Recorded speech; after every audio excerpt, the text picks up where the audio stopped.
what's up with it? Do it cause I love it and I stuck with it. We ain't with the subbing in the cut with it. Please none of the talks, I heard enough of it. Like, what you gon' do? Where you at? Who you with? You ain't really bout this, don't talk about it. Really on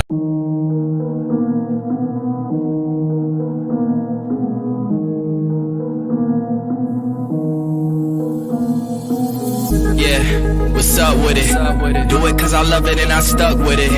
We ain't with the subbing in the cut with it. Please none of the talks, I heard enough of it. Like, what you gon' do? Where you at? Who you with? You ain't really bout this, don't talk about it.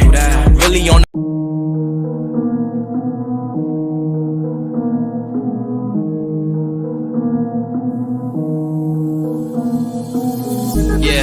what's up with it? Do it cause I love it and I stuck with it. We ain't with the subbing in the cut with it. Please none of the talks, I heard enough of it. Like, what you gon' do? Where you at? Who you with? You ain't really bout this, don't talk about it. Really on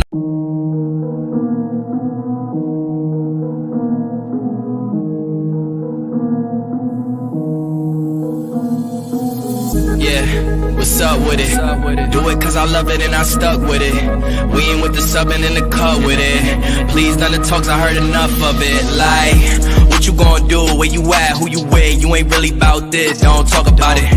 Really on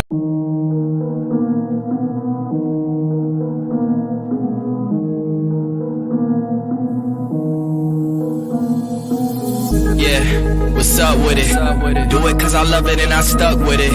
We ain't with the subbing in the cut with it. Please none of the talks, I heard enough of it. Like, what you gon' do? Where you at? Who you with? You ain't really bout this, don't talk about it. Really on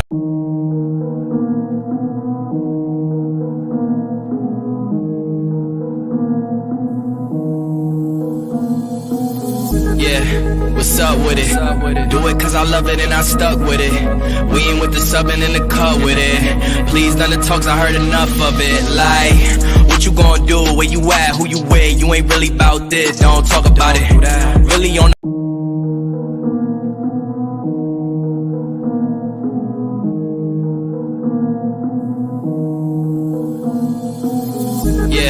what's up with it? Do it cause I love it and I stuck with it. We ain't with the subbing in the cut with it. Please none of the talks, I heard enough of it. Like, what you gon' do? Where you at? Who you with? You ain't really bout this, don't talk about it. Really on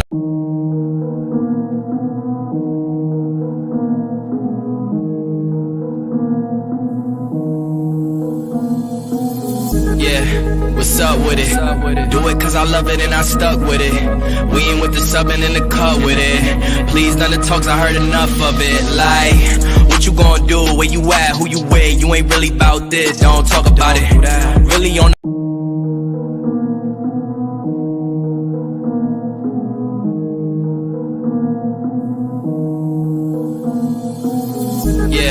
what's up with it? Do it cause I love it and I stuck with it.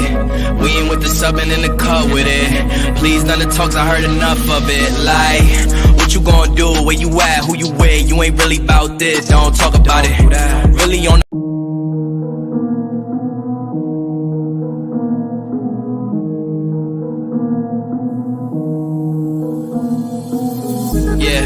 what's up with it? Do it cause I love it and I stuck with it. We ain't with the subbing in the cut with it. Please none of the talks, I heard enough of it. Like, what you gon' do? Where you at? Who you with? You ain't really bout this, don't talk about it. Really on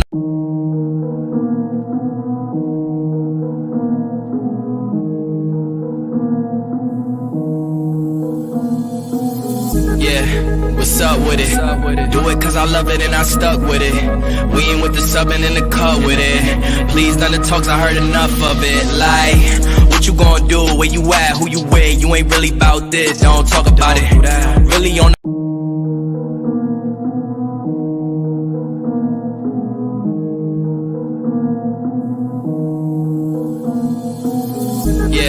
what's up with it? Do it cause I love it and I stuck with it. We ain't with the subbing in the cut with it. Please none of the talks, I heard enough of it. Like, what you gon' do? Where you at? Who you with? You ain't really bout this, don't talk about it. Really on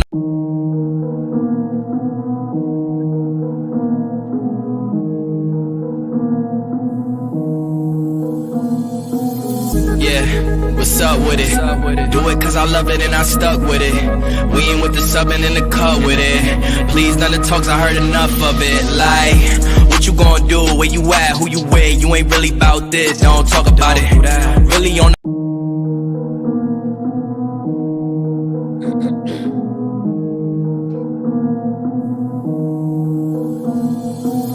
Yeah, what's up with it? Do it cause I love it and I stuck with it. We ain't with the subbing in the cut with it. Please none of the talks, I heard enough of it. Like, what you gonna do? Where you at? Who you with? You ain't really about this, don't talk about it. Really on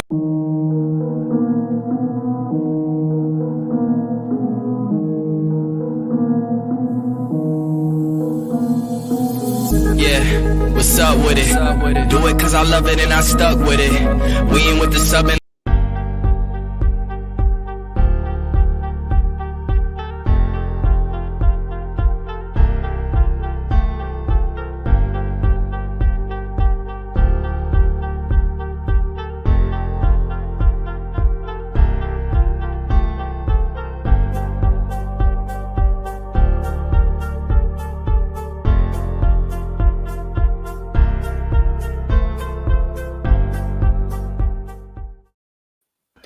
Hey, what's up, everybody? Good morning to everybody. Welcome to another edition of Walking This Way's Impact Wars podcast. I'm your host, Furman Jackson Jr. I'm the CEO and founder of Walking This Way's Impact Wars podcast. We're broadcasting once again from the DFW, that's Dallas Fort Worth, Texas. I hope everybody's having a great Saturday morning. Of course, we know we are already in the third month. This is the 11th day of 2023. I hope everybody's excited. I hope everybody is motivated. I hope everybody, I'm just not just motivated, but disciplined in order to succeed, in order to conquer, and most importantly, walk out what you live, and most importantly, do what you were destined to do, and that's become a better version of yourself, a greater version of yourself, and most importantly, make an impact wherever you go. And I'm very excited to have a very extraordinary group with me this morning. They're part of the 100 Man Enterprise here in DFW. Great men, great women who are doing great things. Big shout out to Raymond Pitts as well. He's the CEO and founder of 100 Men Enterprise. I'm very excited to have his team here with me this morning, along with Ursula as well. That's co-host with me this morning. And like I said, we're very welcome everybody here this morning. Taking time out your productive schedule. I don't say the word busy, but I thank y'all for taking time out of your productive schedule. So I want everybody to meet Monica Simpson, Desiree Bailey, uh, Alfred Dixion, and Dr. Mya Asberry. Of course, they are part of the 100 Men Enterprise. Thank y'all for taking time out once again. And welcome to Walking This Way Impact Wars podcast. I hope y'all having a great, productive Saturday. Thank you. Good morning. It's nice to be here. Thank you for having us. Oh, I thank y'all. And I know y'all doing extraordinary work with Mr. Pitts. Great man. I had him on the podcast probably about a month or so ago. We've been doing so many shows, but he spoke very highly of y'all. He really did. The work y'all doing with him. We're talking about team building. We're talking about relationships. We're talking about leadership. And I know y'all do things outside the organization as well. I know y'all are striving, extraordinary business men and women, of course. So starting, I want everybody to introduce themselves. So I'm going to start to the right of me, and that's Monica. Monica, good morning to you. Go ahead and introduce yourself to the audience here on Walking This Way Impact Wars podcast. Can she hear me? Is she there? Monica, Like she froze. I think she froze. Oh, see, we got Miss Bailey. Miss Bailey, go ahead and introduce yourself until Miss Simpson step in. Okay, my name is Desiree Bailey, and I am a Veterans Treatment Court Coordinator for the City Attorney's Office with the City of Dallas, and it's a pleasure to be here. Awesome. And Dr. Mya, go ahead and introduce yourself. Hi, good morning. My name is Dr. Mya Asberry. I am the VP of Operations for 100 Men. I'm also the CEO of Build Consulting Group, which is an educational consulting group that works with school districts, schools, and organizations. And I'm also an instructional manager at an amazing company called Mastery Prep, which is an ed tech company. Awesome. And we're gonna go skip it on down to Mr. Dixon. Go ahead and introduce yourself. Hey, good morning. My name is Alfred Dixion. I'm a retired veteran. I'm a retired Marine. I served in the Marine Corps for 23 years. I currently am a senior business analyst for Citibank, and I am the regional director for 100 Man Enterprise for the Dallas region.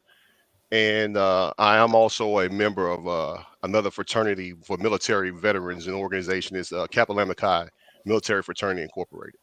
Okay, awesome. And of course, I got Ursula. Ursula, go ahead and introduce yourself.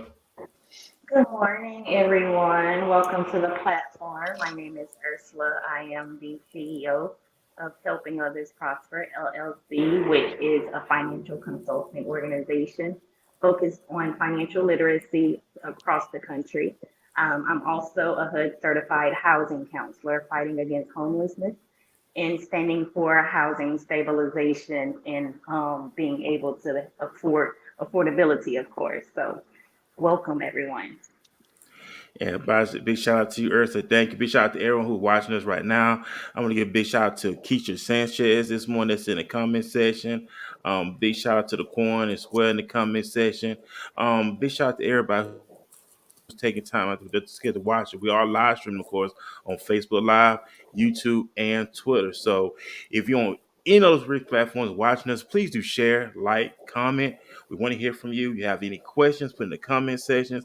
Any statements you want to share, put in the comment section. And we're very excited. We're talking about this morning. We want to talk about team building. The name of the episode is called The Team, but we really want to talk about team building. We want to talk about effective leadership when it comes to the corporate world, nonprofit, for profit, or your own business, the workplace, what can be more productive. And I know it takes a group of people, a group of individuals to make something work, to see the organization go forward into where it want to be. And we know that one person cannot do it by themselves. It takes the right people to come together to make some effective. And that's what we want to talk about here this morning. And like I said, we want to talk about the organization, 100 Man or Enterprise. You work with Mr. Pitts. Like I said, big shout out to him. He set this whole platform up. Great man, awesome man, a man of integrity, a man of character, a man with authority. And I'm not saying to be saying, I'm saying it just by the interaction I had with him and the way he was on the show a while back. Really big shout out to him. So my first question is, and I'm start off with Desiree as well. How did you come about being a part of 100 Man Enterprise? Amazingly blessed. That's what I would start with. So working with the city of Dallas, I was on another veterans call and Mr. Pitts was on there. Immediately we hit it off. We had the same goals of what we were wanting to reach for our veterans in the community. And instantly we connected. And it wasn't long after that he had asked me if I would like to be on the board for 100 Men. And since then, it has just thrived. The relationship that we have together, the way that we can just bounce off of each other, the whole team really. And so it has been an absolute pleasure in this last year, just being able to work closely with him and the others on this call. And that's awesome right there. And also Dr. Mya as well. The same game for you. How do you get plugged and how did you get involved with the organization? So similar to Desiree, it was definitely a true blessing, and it was something I believe I was led to. So I had actually had a post on Facebook regarding a grant that I had written for a previous organization, and someone who knew Mr. Pitts connected him to me because he was looking for some type of funding for the organization. And with organizations, that's always a big thing is how do we get funding? Yes, we want to do amazing work. Yes, we may have an amazing team, but at the end of the day, it takes money to move the needle for any type of organization. So he actually reached out to me and we had an amazing meeting. We got into an agreement together about me just writing grants, just finding grants for the organization, writing grants for the organization. And it's really an extraordinary story that the very first grant that I wrote and put out, it was a national grant for JD Finish Line. We were awarded the grant. So from there, Mr. Pitts and I and the team have been going about, trying to meet the guidelines of the grant and making sure that we advertise for not only 100 Men, but also JD Finish Line. And so we got so in tune that, again, he's asked me to join the board of 100 Men and asked me to take on this role as VP of Operations. And I was elated to do so. These people are amazing. They are very welcoming. They care about the community, veterans, young people, and just really moving the needle for our entire community. So it's really a blessing. And awesome. That's what it's all about, Dr. Mya as well. Just love your spirit. All y'all spirit is so pure. That's a blessing. They are being on here this morning with me and Ursula. I know Miss Monica. Monica, are you there? Can't, I think she's having I think she froze up again. Okay, we have to come back to Monica. Alfred, peace and blessings to you, sir. Go ahead, same question for you as well. Okay, well, when I was a student, I was in another organization, Empower, that Raymond Pitts is associated with Hear as me? well, right? Yes. Monica, you there? Okay. We heard her, but it's going. I think she's in and out. Yeah. But as I was saying, I was at Empower, and we had a day called professional development where we had these organizations outside of Empower come in and talk about their organization. And Raymond Pitt showed up, and he was talking about City. And so he put an invite out. They were having a veterans flag raising at City.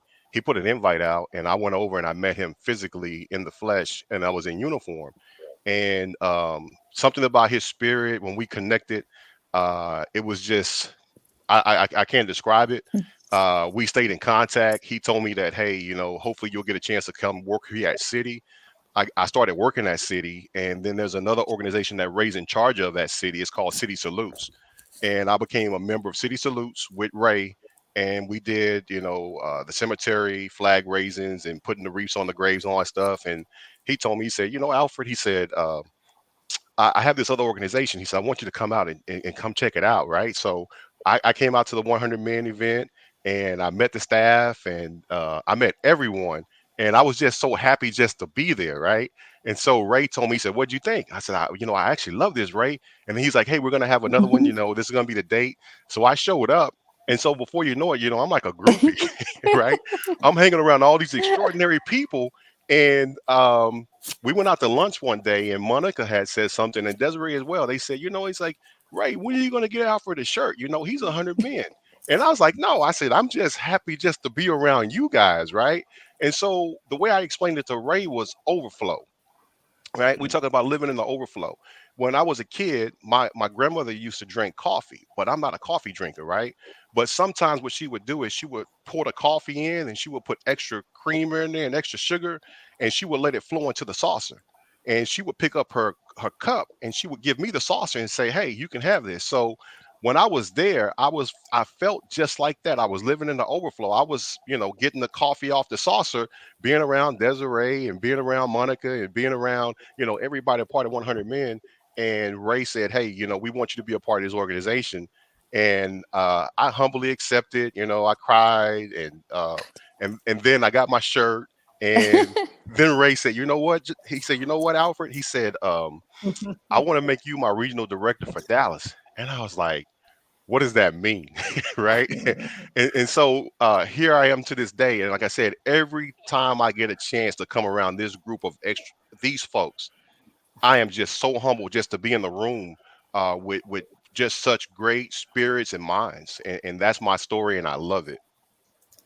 And that's what's up right there. And I just hear the excitement in your voice as you Yes, talk sir. about Alfred as well. And I do have a question in the comment section, and I think this go for Miss Maya. Let me pull it up right quick, and probably can see it. Big shout out to Anthony Sweat. He said, "Can you help with a grant for a church?" Absolutely. I do grants for nonprofits, for profits, all different types of organizations. I've done grants as small as $10,000 all the way up to $1 million. So absolutely. And if you leave your information, I can reach out to you, or maybe Mr. Furman will let me put my website in the comments. Oh yeah, go ahead. By all means, go ahead and put your website in the comment section. 'Cause I know he wants to get with you. Cause like I said, big shout out to Anthony Sweat for asking that as well. Anthony, I hope to answer your question. Miss Maya will be glad to get with you. We'll put her website in the comment section. So you will be able to get with her. So hey, be about your business, like just like Nike. Just do it, baby. Just do it. All right, so big shout out to Kerry K. Zaggin. Big shout out to him. Oh, also, man, y'all follow Kerry K. Zaggin on Facebook, on YouTube. He's all about me and him and Cedar Dean Williams, Miles Cunningham, the on the Cario, Mr. 1950, Taekwondo. Y'all check those men out. They do not play with men. They all about men. They all about helping men find identity. So big shout out to Kerry K. Zaggin that's watching this morning as well. Also, he said, "Okay, I'm a pastor. Okay, he's a pastor of a newly ministry, so he basically just started a church. Okay. So he's Understood. Yes, we work with all types of organizations. We just want to help. As long as you're trying to help the community, then we are willing to help you. most definitely. Let's speak about that. Miss Mines, you're an expert in that. What are the regulations?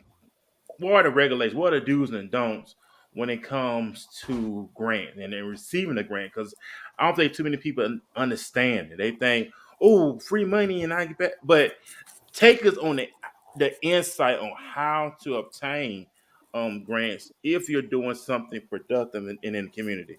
That's a great question. So, first of all, you need to have your business set up. Your organization needs to be legit. So, if you're doing a nonprofit, you need to have your credentials there. You need to have your website there. You absolutely need to have a board there. You need to have your letter from the IRS.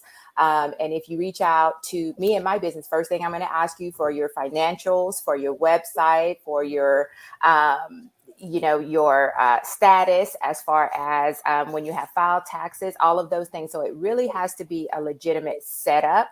And that is what gives credibility to your business. From then it becomes the part that, because anybody I say can do that part, then becomes a part that I consider myself to be the expert in, and that is telling the story. So if you don't have a compelling story, no one is going to offer you any free money. So Raymond and I had to sit for multiple meetings to really frame the story.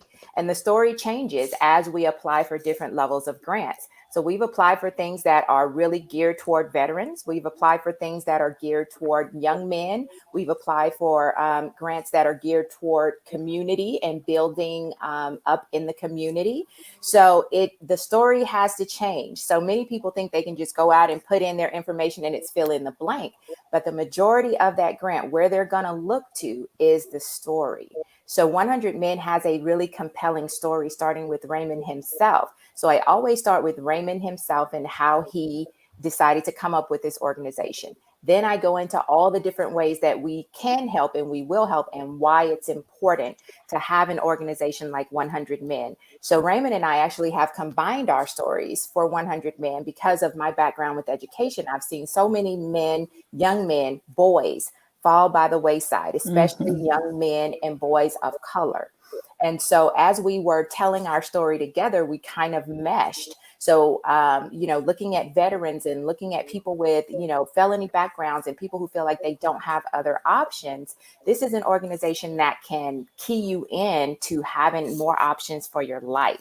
So the story is really how you get a good grant. And then after you get the grant, which is why I stayed on with Raymond, because I told him in the beginning, because he was so passionate and so compelling, I said, well, Raymond, I don't just write a grant and then leave you in the dust, because that is a great way to get audited and get your organization shut down. I stay, I manage the grant. I will help manage the funding of the grant and help make sure that we are reaching the guidelines of the grant and the goals of the grant.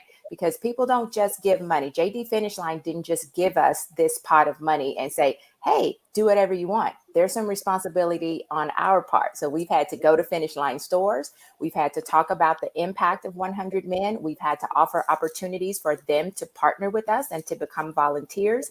And we've had to ensure that the grant that we wrote, which is called Reaching 100 Young Men, that we are actually making that attempt to reach 100 young men. The other thing that I will say is you set yourself up when you're writing a grant for it to be multiple years. So I already said we're trying to reach 100 young men, but right now we may be starting with 10. So that means we may need you 9 more times before we reach our goal. And that goes for any grant that you're writing. You set yourself up for the continuation of funding, and you start early just looking for the right grant that fits your organization. There's hundreds of thousands of grants out there for any organization that you have. You have to have the right person to know where to look, the right person to frame it, and the right person to write it and get your story out there. And that's what's up right there. And also, Dr. Maya did put in the comment section your website, so they can't. It's flashing across the screen right now. So, Pastor Anthony, you see that? Get in contact with her. Make it happen. It's either win or go home. I tell it to anybody, So let's make it happen. Like I said, looking forward to it. And by the way, Pastor Anthony, we would love to get you here on the podcast too, sir, as well, to talk about the upbringing of your ministry, the vision of your ministry, and what your ministry want to do for the community. And that's what's up right there. Monica, are you with us? I know you was having technical difficulties. Welcome to the party, Miss Monica. Great morning to you. Thank you. Can everybody hear me okay? Yes, ma'am. Yeah. Finally. Oh my goodness, technical issues. So my name is Monica Simpson. And I met, going back to the original question, I met Raymond Pitts because we attend the same church. And during that time, we have worked on several ministries together. We have led classes together.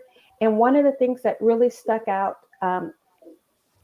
for me about Raymond is that it shows that he loves the Lord and he loves helping people.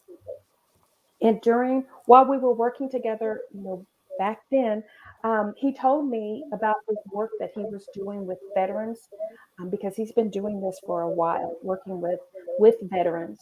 And what came across, he told me that, he wanted to reach more people, more men, than what he was currently doing at that time. So it really wasn't surprising that, fast forward, he comes to me and he says, I've started 100 Men Enterprises. And when he told me about the work that he's doing, I got excited for him. I got excited for the work. And he asked me to join the board and to bring my knowledge or my experience to the organization. And I think our work aligns very much together because we both have a passion for the Lord and also for reaching and teaching other people. And that's a blessing as well. So I'm here to pass the mic on to my co-host, the Queen herself, Ursula. I know she had some questions. I know she was doing some research as well. I sent her the link to the website so she get familiarity with y'all and stuff. So Ursula, go ahead and take away with your questions. Well, I just want to say I started researching and I just love the vision and the mission of the organization. And speaking on leadership and team building of what the topic is today, I know, especially within a nonprofit, it's about unity, it's about selflessness and focusing on a vision and coming together to be able to carry that out for these men and these veterans. So that they can have the resources that they need. So I definitely love what you all have come together to do. As far as the organization goes, what role do you, other than the back end, what role do you play as far as hands-on in the organization with the men? Are you speaking to us in general, or are you asking? Yeah, in general. So, like with my role in it, as far as like public relations, it's definitely getting out there. Networking is something I absolutely love. If I could do it all day long, that's what I would do. I say that, but I really do love working in my court.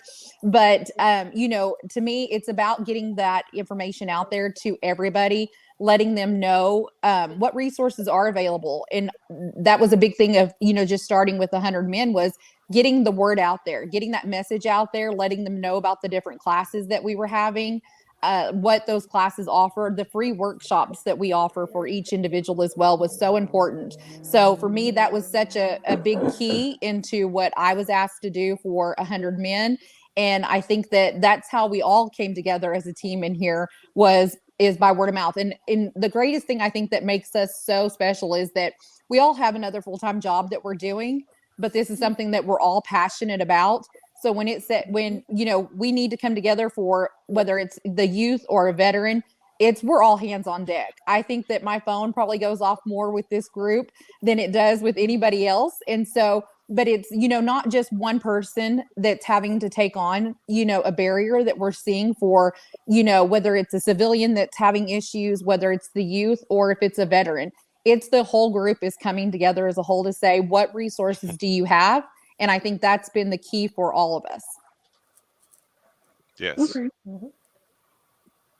100% agree. I talk to a lot of people about resources, right? And this group has exposed me to another level of resources, right? And so I go back and tell the community and the people that I come in contact with about the resources. It's like, if you have to have these resources, if you don't know about these resources, reach out to this individual.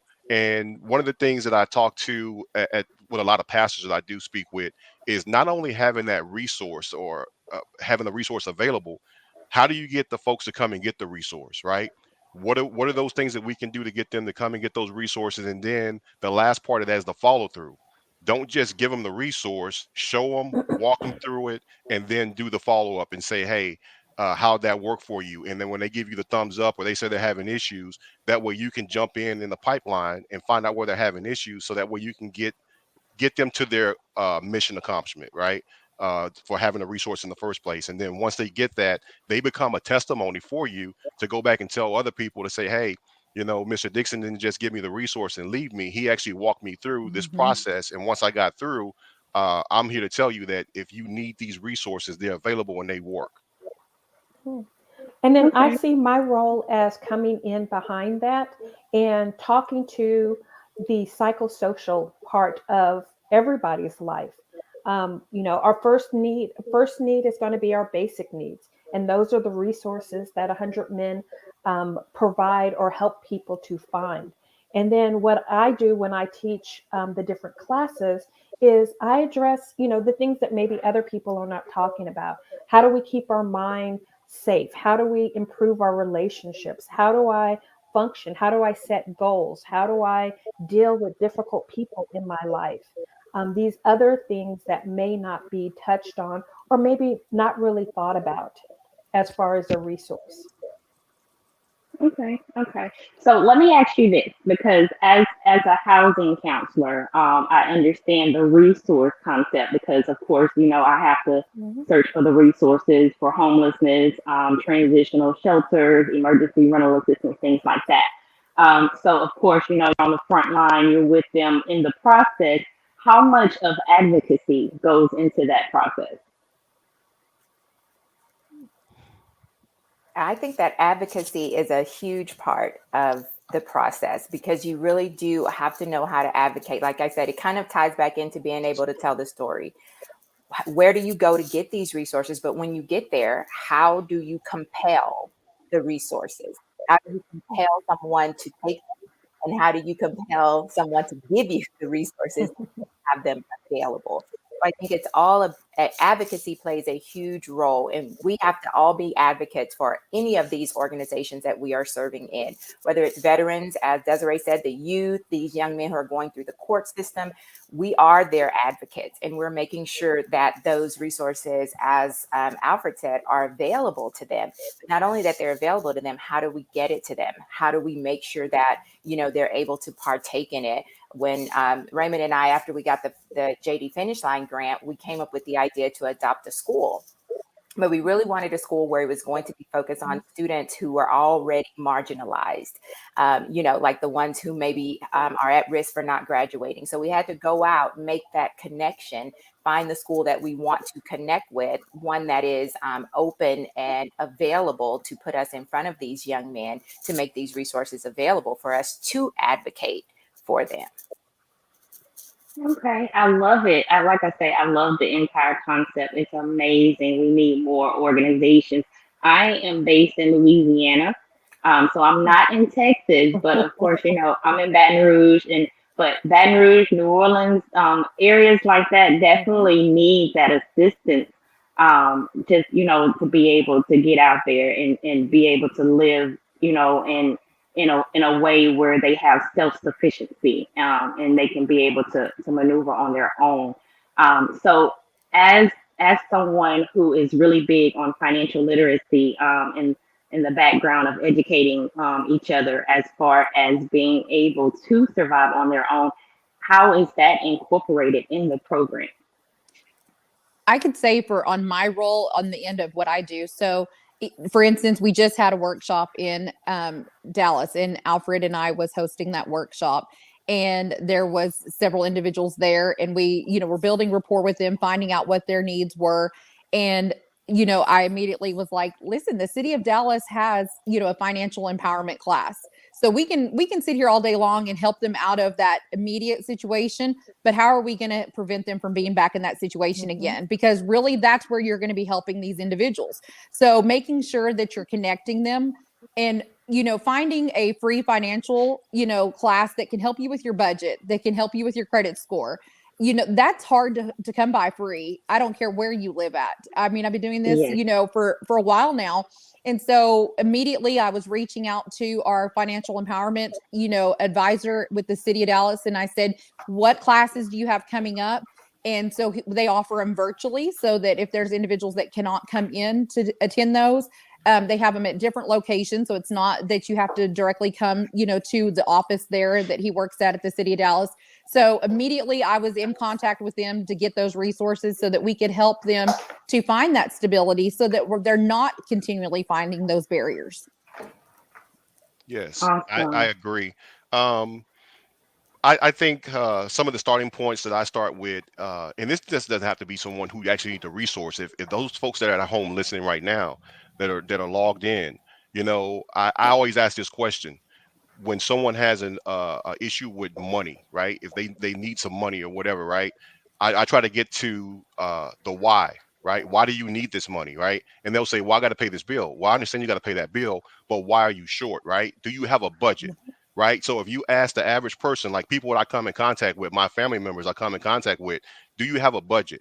And they's like, yeah, I got it. I was like, okay, let me see it. And they said, well, what's up here? I said, okay, if it's up here, how does everybody in the household know where the money's supposed to be going, right? And so why are you short, right? You can't show me your budget, so you can't show me why you're short. And I said, you can track your money, where you're spending your money at, if you have that budget, right? So starting with that budget, that's going to teach them to manage their money, to see where the money's going, so that way they don't have this issue again. But if you do have this issue, let's go back and learn how to readjust that budget, take some of this debt off, right? Move some of these bills around or whatever you're doing, so that way you can make sure that you have money in the future. You don't have this situation coming again. So you have to teach them how to fish and not just give them a fish, right? So if we're teaching them how to fish, they can survive on their own. And then, of course, you're going to continue to keep them in contact with other resources. So, like I said, once we establish the budget and you get that budget thing going, then we can start showing you a little bit more about investing and saving, And so, when I talk about my resources that I have available, if someone comes to me and say, hey, they want to do money market investments or something to that nature, and I'm like, okay, well, let me see your budget, and you don't have a budget, it's like we got to go back to the basics, right? Let's go back to the basics and get Exactly. this budget bill, and then we can start to progress. And so I told one person, I said, hey, I'm not going to give you $1 million asset when you only need a $5 asset, right? And what I mean by that is you need to take this basic class first, because I can send you to Dr. Mya Asberry, right? But you're not at her level yet, right? There's going to be some things she's going to be talking to you about that you're not going to understand. So let me show you how to navigate and build this thing up for yourself. And that way, once you get it built, my goal is each one teach one. Every time you learn something, you should be showing someone else what you learned, Mhm. right? Bring it back to the house. Let Exactly. me show you what I learned. This is what I learned today. We do that when we learn negative stuff, right? We learn this new dance, or we're doing something negative.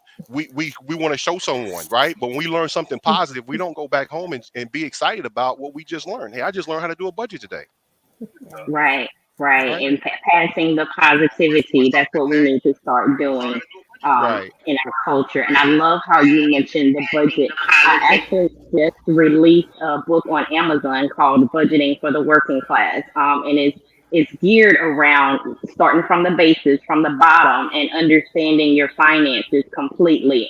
Per pay period, it has sheets you can write on because I am a firm Mhm. believer, especially like I say, being on the front line of Mhm. homelessness and seeing what's happening today. And everybody is depending on, emergency rental assistance funds, and they don't have a plan B. They don't have a budget. They don't know where Mhm. they're going from here. All they're living for just the moment right now.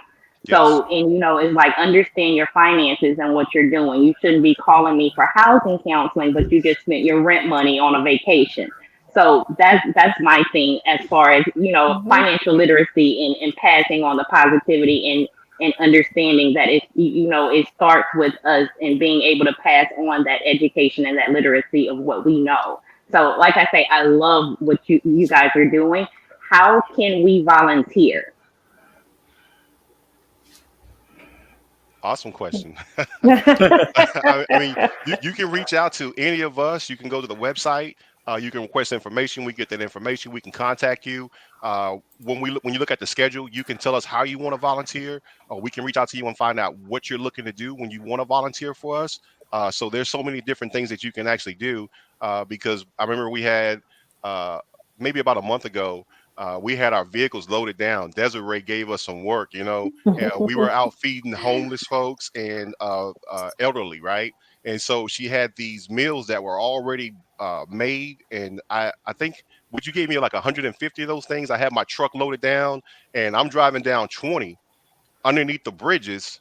If you look up underneath the bridges, you can see the homeless people. I'm underneath those bridges, giving those food baskets out to people and giving them a card saying, "Hey, we thought about you. Here's our card. Call us. If you need any resources, reach out to us." And it was really special. And so when you think about that volunteer, I thought about that. So you can reach out to any of us, and we can connect you with some type of volunteer And network. and I think that definitely, the biggest thing that people can do when they ask if they want to volunteer, that is to spread the word. That is Mhm. free. Anybody Right. can do it. Spreading the word about what any organization does, but also getting them involved in, like, with 100 Men. I know that we want to try to do something outdoors for some of the youth to get them involved. And I think that Raymond's always saying, we're about reaching 100 men in 180 days. And sometimes I stop and I think to myself, Raymond, you don't realize how many men we really do reach, because when we're helping that father of the house, we're helping reach the young men of that house. We're helping reach the other family Mhm. members. And so we are reaching those, 100 men before our 180 days. But, as Alfred had said, I definitely thank him for, helping with that. I ended up having like 400 bags, and I was like, where am I going to put these? My car will not hold all these bags. And Mhm. I said, Alfred, you have a truck, right? And so, Mhm. and it is about sometimes just getting those, we had warming bags that had blankets and gloves and, little snack packs in there, toiletries in there. And it was just about getting those, taking them out to the community to say, this is what the community has. It wasn't about just saying this is from 100 Men. This was from Right. the city of Dallas or Dallas Legacy, because they're the ones who, provided those for us. It was about saying, if you need assistance is out there. And, Mhm. sometimes it shocks me at how many people say, I never had any idea. Like, I did not even Mhm. know that was possible. And I think, how can we not know? Like, we need to be spreading that word. And so, even with myself, obviously, the city of Dallas is my full time, job, but I work with 100 Men. I also work as the administrative director for marriage management, which is, giving the right tools for veteran marriages and, helping them, especially once they've come back from serving, getting back into their marriage, how that communication works, co-parenting again after parents have been separated, with Heroes Rise Alliance, and as well as, doing a podcast that is called Coffee and Community, that's just about getting on there. We have guests all the time that just come on to talk about what resources are out there. And so for me, just word of mouth, that's like the best volunteer work anybody can do. And so I would say just spread the word, have them come to 100 Men. When it comes to employment, we have board members that work for Empower, so we are connecting them with employment. If it's not a veteran, I can promise you there's somebody on this call that knows somebody that we can definitely get them connected. And that's what's up right there. Sorry about that. I'm back in. Had technical difficulties on my end, but I'm back. Of course, I was listening to it from the live feed. Awesome stuff that's going forth as well. That's what it's all about. I also want to give a big shout out to Michelle Little from North Carolina. She says good morning. So big shout out to her. Before we get back into it, I heard some interesting stuff that I want to get into as well. We're going to take a quick commercial break. And after this commercial break, we're going to jump right back into the episode, the team of 100 Men Enterprise here in the DFW. We'll be right back after this commercial break, ladies and gentlemen. And what's tight-knit family bond? Damn it, Tito, didn't I tell you that I'm vacationing? I am retired, which means all prior duties have been relinquished. You still the same. Wake up fussing. I just come over for a little while. I ain't trying to stay in this Roach Motel. I still can't figure out how you would do that. Honey, you see, when the Lord created me, he created a mighty great sunbeam made in his image. And plus, Yoshi always rolling her damn eyes. One day, I got her good. I put a little bit of crazy on her eyelashes while she was asleep. And she couldn't roll her eyes for 3 days. Oh, and that's the time when her eyes was real puffy. I remember when I saw her, I was like, girl, you looking just like your mama with all them bags. I told you about playing with me. It's broken. When the battle of addiction is lost, resurfacing childhood You trauma. need to get some help. I need to get some help? Really? You're the one that loses friends when you put too much liquor in your body. Okay, and you're the one who ruined your marriage because you're so traumatized and traumatized me all my life. And revealing family secrets. I said before you broke it, I recently lost my best friend. My right hand, my mother. Leaving one innocent soul demonized. You broke Ma's heart. And I really lost my whole family. But most importantly, I lost myself.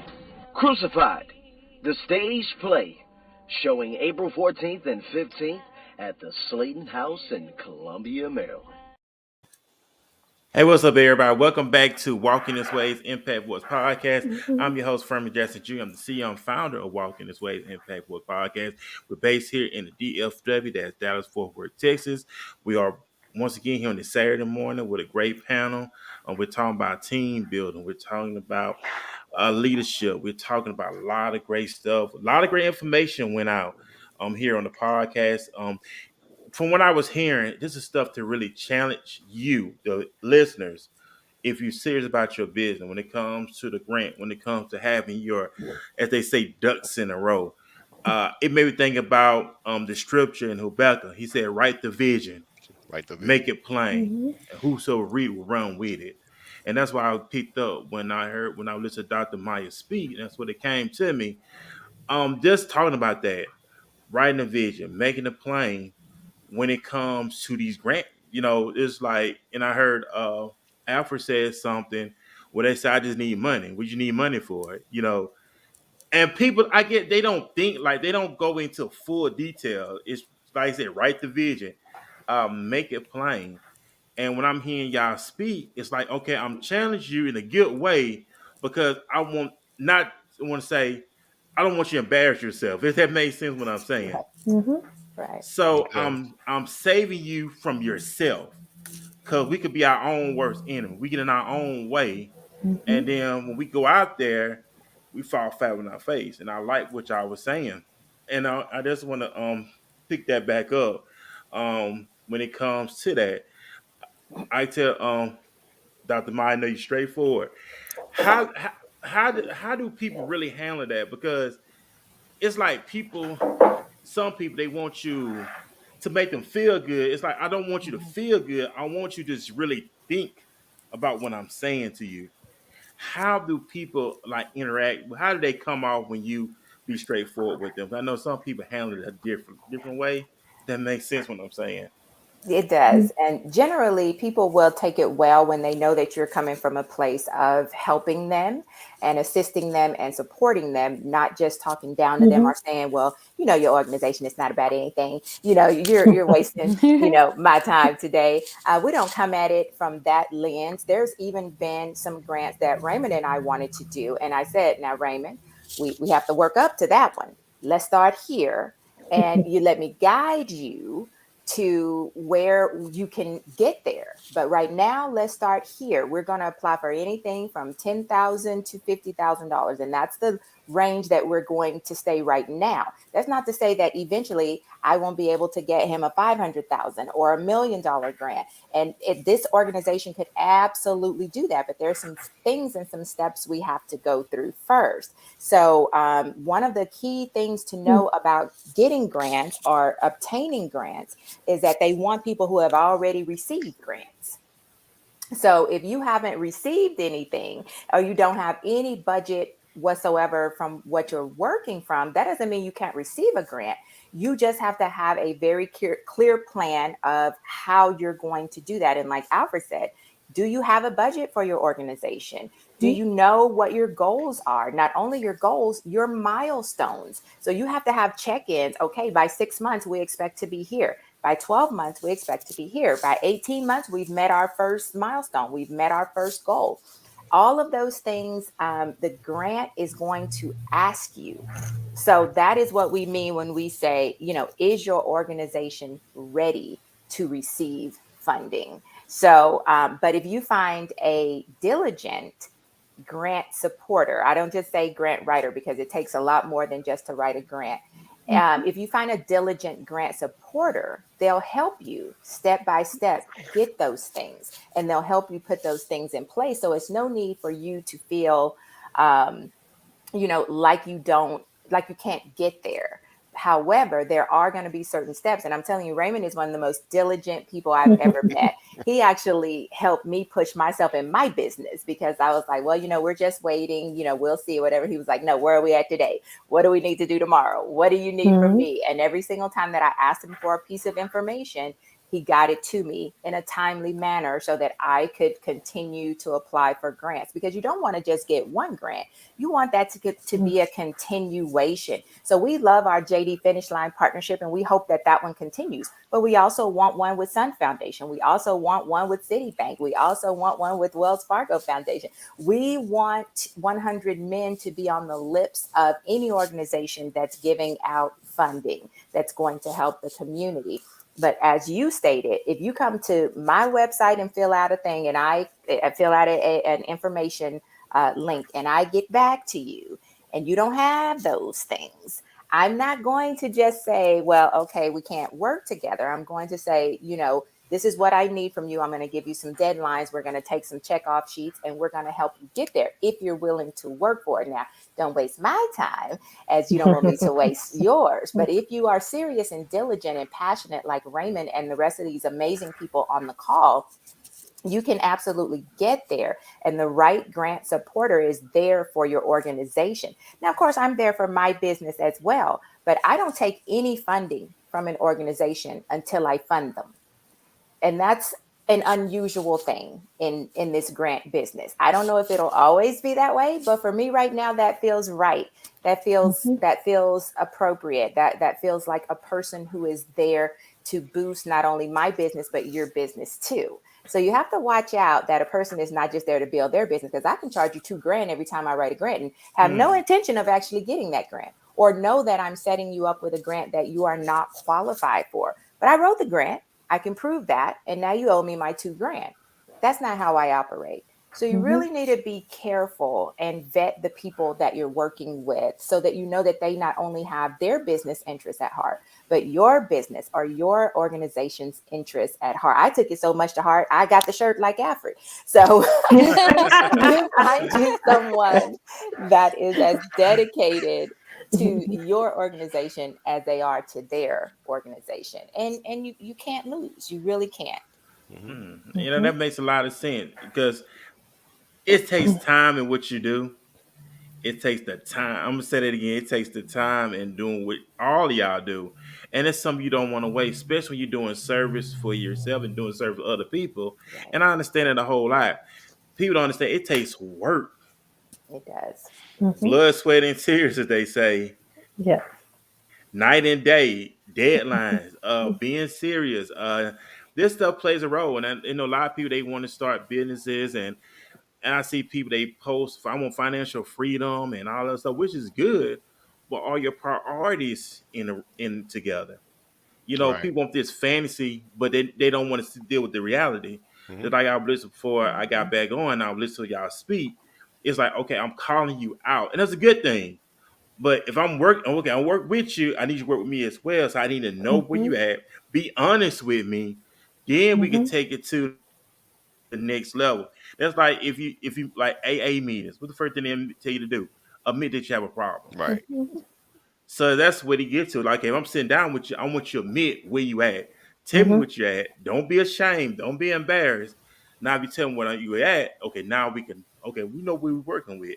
And I just Mhm. want to share that part when y'all was speaking about that. And I love that. And I think on an individual level, that's a big thing. Financial is hard to talk about with anybody. Nobody wants Mhm. to It discuss is. finances, especially if Mhm. you are in debt or you're having to come to somebody for money. And so I think with us, at the city, and so whether you're coming into our community court, our drug court, or our veterans treatment court, we're there to get to the root of the problem. And part of being at that root of the problem is Mhm. knowing and being honest with one another and definitely having patience. It takes one step at a time to get you to where you want to go. Don't Mhm. expect it to all happen overnight, but we do have to discuss those hard topics. We have to discuss that background, that could prevent you from getting housing. We have to discuss, the financial needs of what you can afford so that you're not losing that once we've established that housing. And just, Yes, ma'am. sometimes people don't even realize, like Alfred said, if you don't have that budget written down, you don't sometimes realize how much money you're actually spending or how much money you're actually wasting, is what I would like to say. And so sometimes just telling them, we're going to prioritize this so that we can get you where you want to go. You can always continue to go, further, just as Dr. Maya Mhm. said, we can start with this grant, and I know you want all these others, but it's baby steps. We'll get you where you want to go, but let's start here. It's the same thing with them individually. Sometimes they say, well, but I don't want that job because I think I deserve this amount of money. A job is better than no job, and a job getting some kind of financial income coming in is going to get you to where you want to go. You can always work for a better job, but right now Mm-hmm. we just need to get you that job. So sometimes it's about having them have to humble themselves and make them realize it's either you continue to be without or you take those baby steps to get where you need to go. I'm not saying this is your finish line. I'm saying this is the start to where you're wanting to go. And Mhm. so, but it is about how you talk to them. And Dr. Maya said it perfectly. It's about supporting them. It's not about, saying, you're on your own. We don't ever have somebody come in, take care of a citation and be like, okay, now you're done. I've had the honor of being able to invite, 100 men to come to one of our graduations with our veterans. And that's so important. I don't want to leave those veterans of saying, we've taken care of your citation, that barrier's done, now you're on your own. No, what can we do to help you after you've left the court? So does that mean getting you involved in other veteran-led organizations? Does that mean, participating and helping even volunteer with 100 men? Does that mean I need to connect you with Empower? So getting those outside resources Mhm. in to the court during graduation so that when they leave, they're leaving with individuals that they've seen and spoken to right there at that moment, not saying, here's you some flyers, follow up with them. This can get you involved. And I think that Mhm. that's what's so great is everybody on this team is they're working here doing this. You're right. We take a lot of hours. We do some days I have a long commute. Sometimes it takes me 3 hours to get to my job. So when I come in on a Saturday, we always have hopes. Alfred and I are always like, let's have this big group come to this event. There might be one person that shows up, but it has never felt that that one person has Mhm. needed that one-on-one attention sometimes. And Monica was there for us on an Oh yeah. event that a gentleman came, and I'll tell you what, we were all kind of like we wanted a big group, but we stepped to the side. Monica took over, and that man needed just that. He needed that one-on-one event for himself that day. Yes. And I'm gonna speak. You know what? Because Desiree, you said something about the job. Matter of fact, we had a conversation about this on the podcast a couple of days ago, and something about a $12 hour job, whatever. And my thing with that is, you take that $12 job and you work it to your advantage. Right. Because people look at a small percent, and I hate it that people get so caught up in this social media, which is not reality. It's fantasy. Right. They look like this, be like that, and you would have this, you would have that.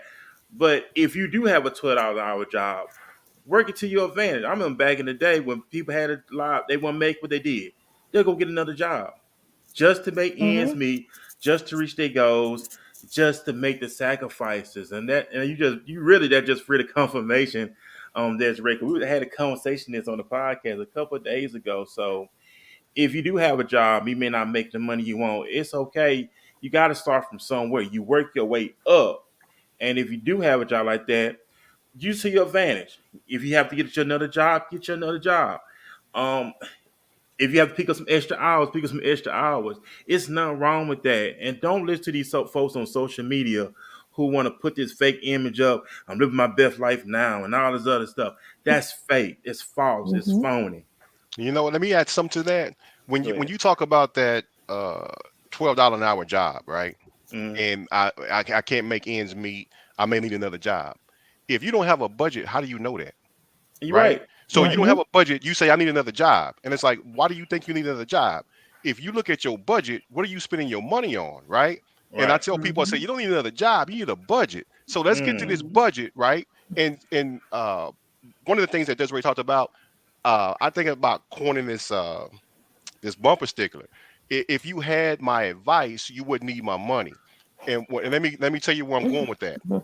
When people come and they need money, right? They say I need another job. I'm short money. I'm short this money. I can show you if you asking me for $100. I can show you, and this is another coin. People want to gain something, but they don't want to lose. You True. call me asking me for $100. I know you have a TV or computer monitor or something in your house that's just sitting on the floor, that's sitting somewhere, right? That you're not using. Go pawn that. And they'll say, what? You want me to pawn my TV? I'm like, yeah. If you go pawn your TV, you get the $100. You say you need it till Friday, right? Go pawn the TV. They say, no, I'm not going to do that. And I'll say, okay, see, you're one of those persons who want to gain, but you're not willing to lose. Mm. And so when I'm trying to get you to understand what help look like, you have to understand what helps look like. If you want the money, and you want me to help you, let me help you so you don't be in this position ever again, right? Let's work with the budget. We start the training, we start to learn so you don't be in this position again. But if you don't want that, you just want somebody to just give you the money, right? That's what help looks like to you. That person's not helping you, they're handicapping you, Right. right? They're Exactly. keeping you in your same condition. They're gonna put this band-aid on this sucking chest wound that you have, and then next month you're gonna be right back in this same position again. So let me help you, and we have to have them understand what help actually looks like, right? And when someone can say, "Hey, I'm willing to really help you, but you have to be honest with me," right? So that way I can make sure I identify the issues and we can tackle those issues and move forward, then you won't have these issues again. Or when you do come up, you're going to have some resilience to those issues. And I think a Right. lot of this stuff ties into the depression and suicide because we don't have that resilience to deal with these issues. And then when we get them, it's like, oh, I don't know what to do. I don't have a job. Here's a job for 12. I don't want the $12 job. It's like, well, $12 is more than nothing. Well, I'd rather have nothing. And then you're depressed and you want to commit suicide and you have all these other thoughts coming and you're looking at these people, like you said, on YouTube, on videos, and they're living their best life. And you like, why they living their best life and I'm not? Right. And then a Hey, lot Yeah. of this, and And I I'm gonna think say, go ahead. Go ahead. Okay, and I think that also, Alfred touched on that, is that we can provide the resources, but there could be other barriers that prevent somebody from utilizing those barriers. It's not just, oh, just do it. It's, well, there may be other reasons. And so think, addressing or at least highlighting what might be other barriers to utilizing resources that you know about. right. And I think tying back to this, what the whole topic of today is about, this teamwork is, look at how every one of us introduced ourselves and how we got involved with this organization itself. We met Raymond through another organization or something that we have connected with him for. And I think that so many people don't realize that $12 hour job could be just the door that you need, that somebody else is going to come through there and see that hard work, to see that personality, to see what you have to offer. And that's where that door opens, that now that person's going to say, I would love for you to be a part of my team. And that's how every one of us got on this, got with 100 Men Enterprise, is Raymond looked at us and said, I see your passion. I see that dedication. I see that heart and that willing to give. I want you to come here and be a part of this team. And so I think people need to start being a little bit more open-minded, that sometimes it's not about that here and now. And it is social media. It does it to us. We want that glamorous life without having to work for that glamorous life. Unfortunately, it doesn't work that way, or we would all be without a job right now, because we wouldn't have to be providing resources, right? And so, but so I think that sometimes you have to build that rapport, find out what the route is, and then explain it to them. Take that time, do that case management that says, I'm with you for the long haul. I'm with you to see you through it. And we will start here, but I'm not going to just stop there. I'll continue to help you build those resources. I'll help you continue to look for a better job. I'll introduce you to more people. We are so easily able to sit there and say, I took care of this one problem, but really you just Band-Aid that one problem. I think the follow through is so important. And that is where I feel like that you have people that are in it for their heart, or you have people that are in it for a paycheck. And I'm so proud that I work with such a great team that is in it for the heart. And I just want to add on Desiree, what you're saying. You hear people talk about, I'm on my purpose. But are you responsible when you come to your purpose? I hear people, I'm on my purpose. Let me say this. God do everything decent and in order. God does not tell you to let your family lag. That's not in his that's not in his will. Because first of all, he said, if you don't provide for yourself, especially for your own your household, you're worth an infidel. So God does not contradict his word. Be responsible. I tell you, just be responsible. Don't go out there. Your family get put out on the street.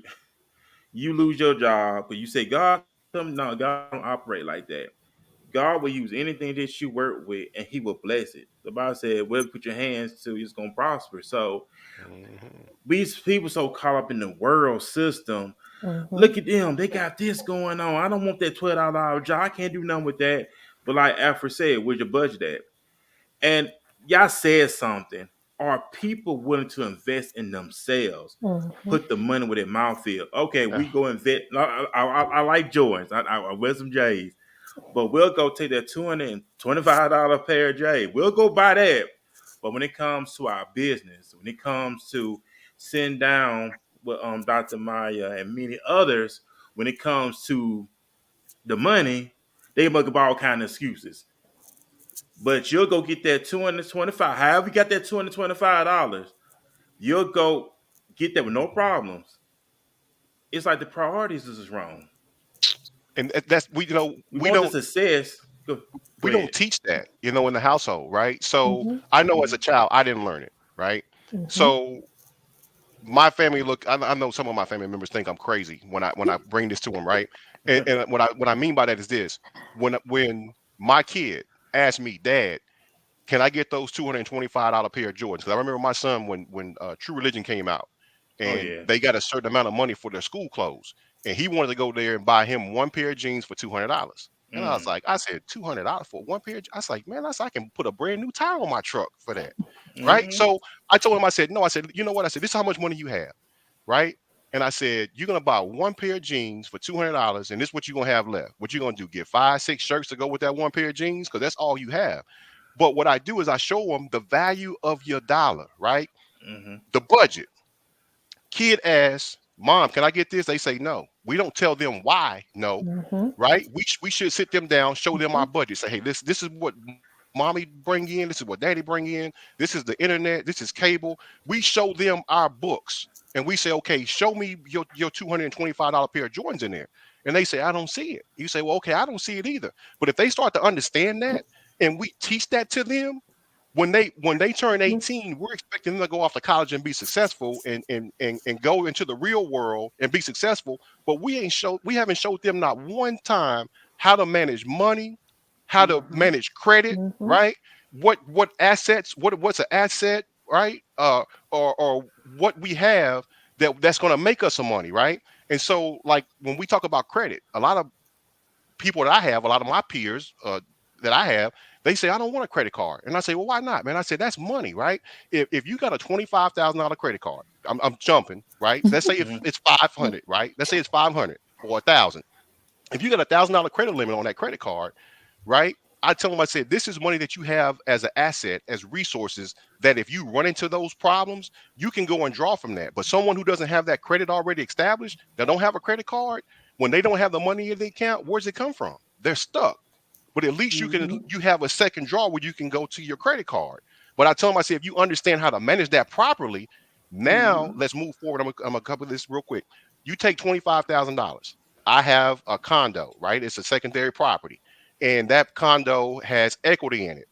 And I decided I want to buy something else. I can pull the equity out of that property, use this 25,000 on my credit card, purchase this new property, and now I have another asset that's going to generate me some more money. But see, I can't teach you that if you don't understand the basic foundation of a budget. And I think right now it's so important. We have all these people that are, so excited to get back that tax refund, and especially when they've been struggling for money. Now, I can buy this and I can spend money on this. Really, if you're struggling for money and you're waiting for that one time a year that you get back that tax refund, we need to talk about where we're spending that tax refund. We need to talk about what on Jordans, on those true religions. On Cadillac. And I think that is something that really needs to be, talked about. And we need to be, that's when that budget needs to come in. Listen, this is why you're falling behind. This is why you're coming to me and asking me to pay for rental arrears. But guess what? You're about to get that check. And instead of spending that check on things that are just, materialistic items, let's talk about the things that are going to keep you living, to keep your household functioning, and to keep, the stress alone of not being able to pay your finances takes a toll on people. Your physical health, your mental health. So I feel like that right now I'm seeing a lot of it. They're like, oh, Miss Bailey, as soon as I get that tax refund, okay, you're going to come see me when you get that tax refund, because we're going to talk about how we can pay off some of this debt so that you can afford those prescription medications, so that you can afford next month's rent, so that you're not having to hop from one agency to another agency to how to pay for it. And I think that, we don't, but like Alfred said, a lot of people don't, they don't discuss that in their homes when they're raising their children. We're talking about tax refund, I'm getting a different car. Tax refund, I'm going on vacation. That's what they're spending that money on. But really, we need to talk about how can we financially be responsible with that money that we're getting back. Right. Absolutely. It makes sense. That really makes sense. And I want to talk about that too. We heard this saying all the time, step out on faith. When people say step out on faith, is that a plan with that? And I was like, I'm a believer, I am. But we hear that I'm stepping out on faith. But what is the plan and why you stepping out on faith? What is the deadline? What is the steps that we're taking? God does not tend for just to step out for what? God don't operate like that. And it's like to the point where the Bible said don't tempt God. It's like people tempt God. Like he's gonna take care of me. But he don't bless mess. He's out to do everything decent and in order. Yeah, and along with that, one thing I heard is that we have to give God something to bless. So we can't just be sitting here, in front of the TV saying He's going to bless my finances, and we're missing the fact that He's giving these resources. He's giving us this this job opportunity, or this person that we could be speaking to, but we're just sitting still saying, well, God's going to find me here and He's going to bless me. And yes, He can, but as you said, are we tempting God by doing that? Are we Yeah. not walking in faith implies that there is an action on our part? Yeah, it's like it's like me going to a Mercedes-Benz dealership and I'm out here and I'm gonna drive the car because I stepped out on faith. That's crazy. Faith, faith without works is what? Like there's Faith also dead. Faith there's without also works is dead. there's a difference between faith and reality too. Okay, you got to be a realist as well. But I tell a lot of them, veterans come in, and first of all, let's just say it's hard for a veteran to come in and ask for help. It is, out of all of our courts, having a veteran have to walk in that door and say, "I need your help," is is very hard words to come out of their mouth. And they all say, I don't know if you can help me, Miss Bailey. I don't know. I've been in this rut for a while. I don't know. And I just tell them, have faith.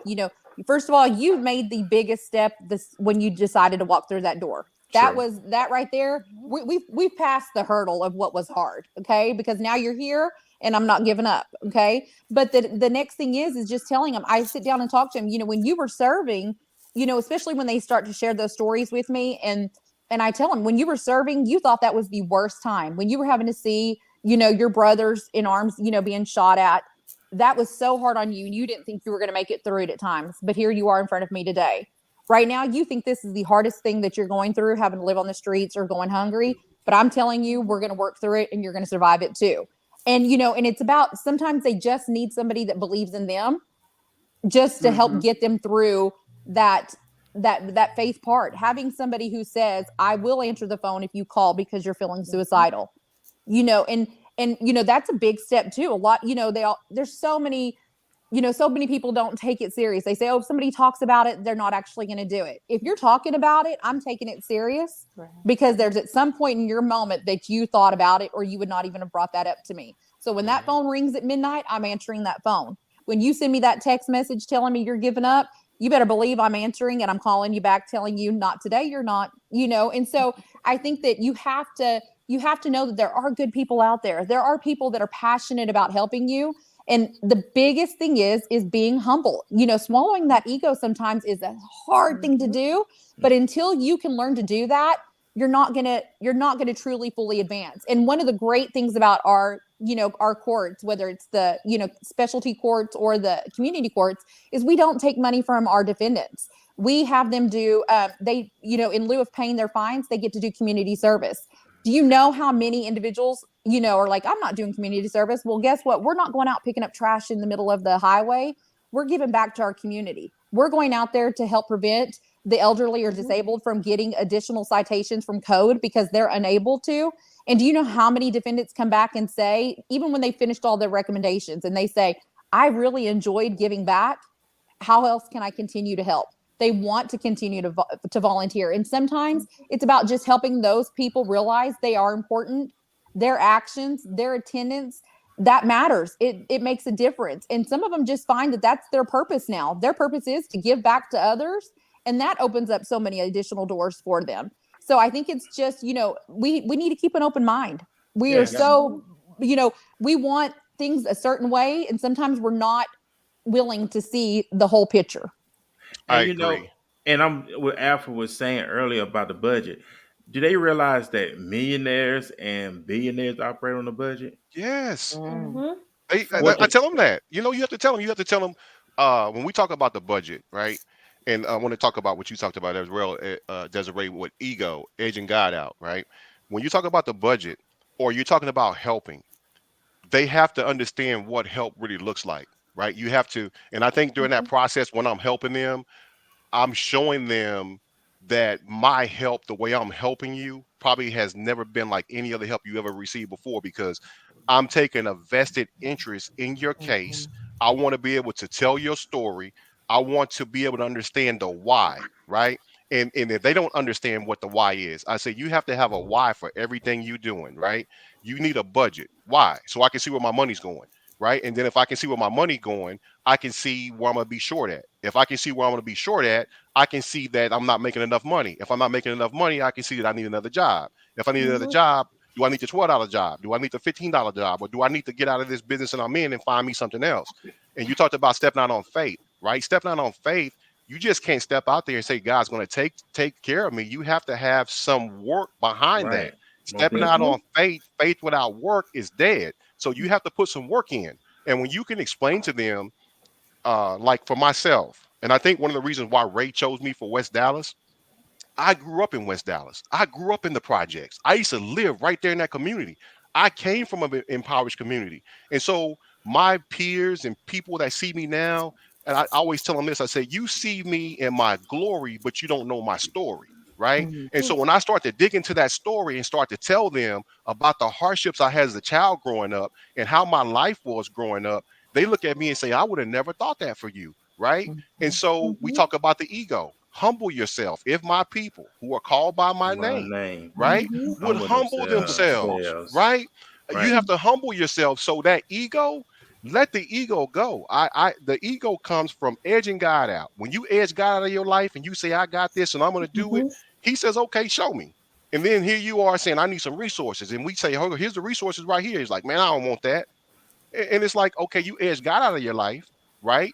So if you humble yourself and you have that faith, God's gonna connect you with people. I mean, look at the people I'm connected to. I mean, to have my name on a podcast with just you, what you folks here, right, in this room, for me, it says it means a lot to me, right? And then people say, well, Alfred, you're on that. And I say, yeah, I didn't forget.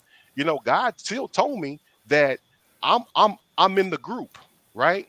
If I'm in a room full of celebrities, I'm in the room, right? Mhm. Even though I'm not the celebrity, I'm in the room with them. So I've made it to that point, and I just, like I said, I have to continue to think to myself that I'm that coffee on that saucer, and I'm enjoying somebody else's overflow. Because when I'm able to be in a room and talk about it, have a dialogue and engage with people on an intellectual level like this, I'm in that overflow, and I'm learning and I'm soaking it in because I humble myself and I'm willing to learn.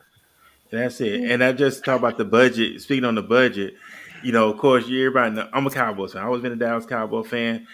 When I was back home in Mobile, Alabama, I always been a Cowboys fan. Even Jerry Jones himself had to get under the salary cap, and Jerry Jones is a billionaire because he had to reinstruct Dak Prescott contract, Zach Martin's contract. Why? Because they have a salary cap that they have to manage. If they go over that salary cap, what they have to do? They have to make some adjustments. Right. So, ladies and gentlemen, just because you may not be, don't think budget is a dirty word. It's not a Right. dirty word. Billionaires, millionaires are on a budget because they value money as a tool. They don't look Right. at money. Okay, I got money, so I'm gonna go buy the latest gadget. I'm gonna buy the latest iPhone, and no, they don't look at. They look at money as a tool for what Say it again. investments. It's a tool. You say that money is a tool. Yeah, and they And use it to invest more. Go ahead, Desiree. no, I was just gonna say it's the same thing. And I know, Monica can vouch for this, being, in her profession and mine with, being a social worker, even when you talk to somebody about wanting to come in for counseling, they're like, oh, I don't need counseling. Automatically they think it's a negative thing. No, that's a tool. And, like with marriage management, people are like, we don't need to go to counseling. It's not about counseling. We're helping to give you tools for your relationship. And, the owners to marriage management said it best. He said, it's like having a truck. You can fill it up with gas every day to get it to where you need it to go. But if you're not changing those tires, changing that oil, doing those extra tune-ups, eventually that vehicle's not going to go anymore. So those classes, those workshops that we have, that's to help you to give that little extra tune-up that you need to keep that marriage going just a little bit longer. Okay. Yeah. And so you can't just every day we're living in the moment, we're ignoring the issues that we're having. What can we do to get to the root of it? And so I think that that's pretty much with any resource, any barrier that people have, you need to get to the root of it. But I have so many that I tell them, maybe you guys should go, talk to a counselor, if you're struggling with this. And they'll say, Miss Bailey, I don't need to see a counselor. Counselors are for crazy people. I'm not crazy. And I'm thinking, well, then I must be really crazy because I see my counselor faithfully. So I'm like, what I do wrong? So, and I tell them it's just, or they'll say, I don't need to take those medications. Those, nobody wants to be on meds. Nobody does. But if that's what you need to be who you are, to be able to function properly, then you do what you need to do. That is your tune up. There is nothing wrong with it. You don't need to be ashamed of it. And so I feel like so many people are so worried about what society labels them instead of just saying, I need this for myself. Right. And I'm gonna say that on this rate, people they want to try to figure it. And I'm gonna say everybody. Some people they want to take shortcuts. They want to try to figure it out on their own, knowing they're not capable of trying to figure out on their own. But that's what coaching come into play. That's what mentorship come into play to help you, will teach you how to communicate with yourself and teach you to help you find a way. But what it is, they want the free, but they're not willing to invest. Mhm. And that's what's wrong. They want free information. They want free this, free that. But then when it comes to a fee or your service and your time, oh, I can't do that. I can't do that. I Mhm. just want to figure it out my own. Mhm. Okay, you gotta realize, okay, you still in the same predicament you was in before we came in contact with each other. This Hmm. is a whole new year. We're only in the third month of 2023, and some people they still in that same run. They want to try to figure it out on their own instead of, like you said, humble yourself, get the help that you need, get the coaching that you need, so you can connect and go in the direction you need to go. And that's what it is. They don't want to. They don't want to invest. They just want shortcuts. I'm listening to Mhm. what you're saying, but I'm still gonna try to figure it out on my own. Okay, and look where you Mhm. at. You're still in square one. Right. Yes. I agree. And Mhm. you see so many people that come to an event, if, whether the city of Dallas holds like a big event, and I think when they come and they say, well, they said that there's, financial support here. And then you hand them this information or you connect them with the individual. I'll introduce them. I do warm handoffs all the time. And they still look at you like, well, but you're not handing me some money. You're not like, they Right. automatically think like if Right. we're carrying around, little bags of money that we're handing out when we say we're offering financial support. No, but I am offering you the support of even doing that warm handoff and saying, this is so and so, that's going through this, and here's the Mhm. person who can directly help you. Here's that business contact. But guess what? When I go to back and follow up with that individual and say, did you reach out to them? Oh, I plan on it. I'm going to get around to it, Miss Bailey. You know, Mm, you don't want Mhm. to do the you legwork. know. You want instant gratification, and it does not Mhm. work that way. None of us, I'm sure, on this call today had that instant gratification. We've worked for where we're going. We're continually working. And on top of that, we're also serving others to help them to get where they want to go. Yeah, and I know it's not all about the Mhm. money, but people don't understand. It takes. Somebody mentioned that earlier about funding money. It takes money to run stuff, and people don't understand Mhm. that. It takes money to Mhm. get these programs. It takes money to get these Mhm. mics and these lights. It takes money. Mhm. It takes money to invest in a virtual setup. It takes money, and people.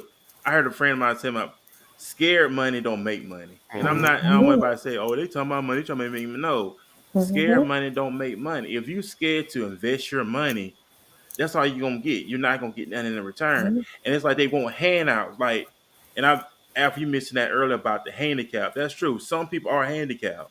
They want a handout, but then when they run out, okay, I'm going back to you again.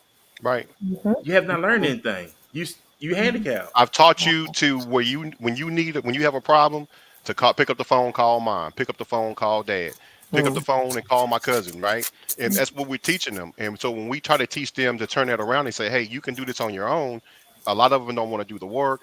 They don't want to put the time in. They don't want to put the investment in. They don't want to listen to you. It's like, hey, are you going to be able to help me? Yes or no, right? I want to know that. Are you going to be able to help me? Yes or no? Mhm.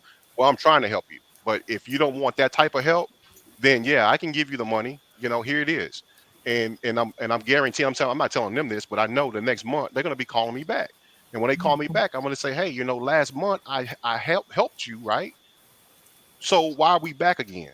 And then they say, well, Mhm. I didn't see this, I didn't see that. See, that's what I was trying to show you last time. So that way we can put together a plan, right? If I teach you how Mhm. to do this, then you don't have to come back. And then you're gonna be able to teach somebody else. And that's what I always tell them. If I give you something, I don't care if it's money or my time, my return on my investment is pay it forward. Do Mhm. this when someone calls out and need help from you, that you're able to do this exact same thing. And so I tell people I'm a millionaire because of that, right? Because my investment is in people, not money. So my investment with the people coming back to say, hey, thank you for helping me, thank you for this, and this is what I've done since I've done that. I'm telling this, I said, okay, thank you so much for that. Continue to do what you're doing and continue to share your story and to continue to help people. And I said, the more we start to do that, it's going to hopefully it become contagious to where when we're walking down the street, we can see each other and we won't even speak, right? True. We don't hold the door open for women sometime. We can see a couple sitting at the table, we won't say anything. We can just say, hey, how you doing? Just speaking to them, just to kind of bring back the community, if you will, right? And Right. so it takes a village. We got to get back to that. It takes a village. They So do. if the people that I'm helping are not in my family, but those are the ones that are the recipients of what I'm giving, because like I'm not saying this is true, but some people close to me may not want that information. They be Right. like, every time I go see Alfred, man, he gonna preach. I don't want to hear this. I just want to know if he gonna give me the money. Yes or no. But so but the people that you're helping and assisting, they're out there spreading the word and the gospel, and they're talking to people about, hey, let me show you what I learned. But then the people that's close to you, like, hey, let me show you. They're like, I don't want to hear it. So we just have to keep it going, right? Each one teach one and keep it going. And that's it. And they so slick with it now. They'll call you, ask how you doing. You already know it's leading up to. Right. Hey, how you doing? And stuff like, yeah, I've been doing good. Hey, I just they'll throw right in the comments. Hey, I just want you got a couple of dollars now. That's why you called me for you just wanted a couple, but you didn't call us how I was doing and that. And I know people talk about being an introvert. It's not good to be an introvert. Everything God builds everything on relationship with people. Right. And as we were talking about $12 hour job, and I was listening to Desiree and everybody speak, and Alfred, Miss Mya, and Monica speak. Everything, it's not about what you know; it's about who you know.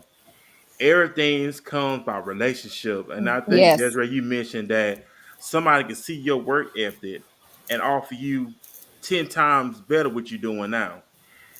And this ain't brown nose. Some people be, that's brown nose. It's not brown nosing. You can talk to your supervisor. You can build a relationship with your supervisor.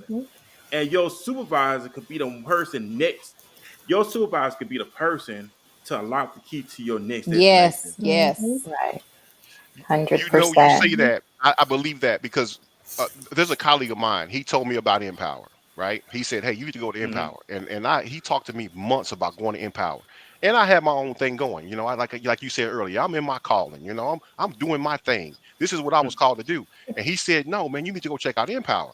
And so when I finally went to Empower and I got there, it opened up my eyes to so much more. And then when I got over to Empower, who did I meet? I met Ray. And Ray introduced me to this staff, and this staff is in. And so it's like being obedient to listen to that advice that he told me started me on my path, and that path has took me on this journey that I can't even explain. I feel like I'm living somebody else's life right now, but I'm enjoying it, right? I'm learning so much. I tell you, and I believe this in my heart. This is how I feel when I walk in the room with this group of people. I can imagine like somebody walking into the Oscars, right? And I'm Okay, like, yeah. oh, there's Monica. Oh, she made it today, right? Hey. So I do. And I told them that. I said, you're my Oprah. You're this person to me. You're this person to me. This team that Ray has put together, I told him, I said, it's the dream team. He's Phil Jackson or either he's Michael Jordan reinvented to do this thing. So I was like, I just enjoy being that because, like I said, having someone tell you and you take their advice and then you see the effects of this, you want to pass that on and share it with anybody that you can. Most definitely. And You got to. I want to just feed off of this a little bit, and it's about, again, the whole teamwork, the leadership, and even Dr. Mya mentioned earlier about how Raymond has come to her to make sure she's got her stuff going too. It's not just how he's helped her. I think that that's something that is so important, and I see it with this group. I see it with Raymond. We are always connecting. I said earlier, we're always, reaching out to each other for something, but I cannot count the number of times that just out of the blue, he has messaged me or called me just to check in with me. He's invested in his team. And I think that has been what has made those difficult days, or those days where I say, I'm on 3 different boards and, 2 other different organizations, plus my normal job and my, normal life. How am I going to squeeze in one more thing? It's that little check-in that Raymond does that I say, this is why I've got the strength to do another day. And I think that, it is about investing in yourself. It is about, helping invest in others, helping them to get where they're going. Raymond does that hands-on, and I think that's so important. That's what makes me know that being a part of 100-man enterprise was a right decision for me. And I could say the same thing. Matthew Saliba is our, section chief for our courts. He does that check-in. He says, how are you? How are things going? Do you need anything? Those are 3 important questions I get asked. Okay. If I know that my opinion matters, I'm here about it. If I know that you care about how my week has gone because you've heard or you just want to know, that shows me that you care and you're invested in your team. And to me, that shows great leadership. So kudos to both Raymond and as well. And I will give a shout out to, my boss with marriage management, Bob and Barbara. Mhm. They do that same check-in. They're like, what can we do for you?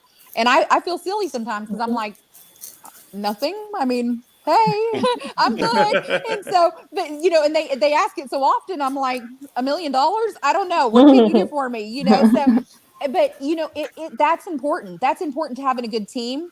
That's important when you want to see your organization. You can sit there and go to Dr. Mya and ask her for all this funding. But guess what? If you don't have a good team, if you're not being a good leader, guess what? You're not going to get those good results because That's you it. cannot do it alone.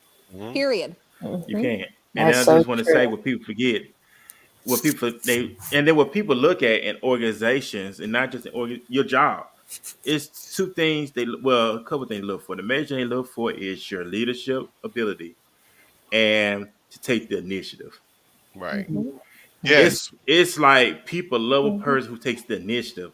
Like I didn't have to tell you to do it. You just went ahead and did it because you see a need. And that's what it was. You see a need there and you just took the initiative to take care of that need. And them type of people you want on your team. Okay, I didn't have to tell you that you just went ahead and did it. You made a decision. Not saying you're being prideful, but taking the initiative to do things. Ask questions.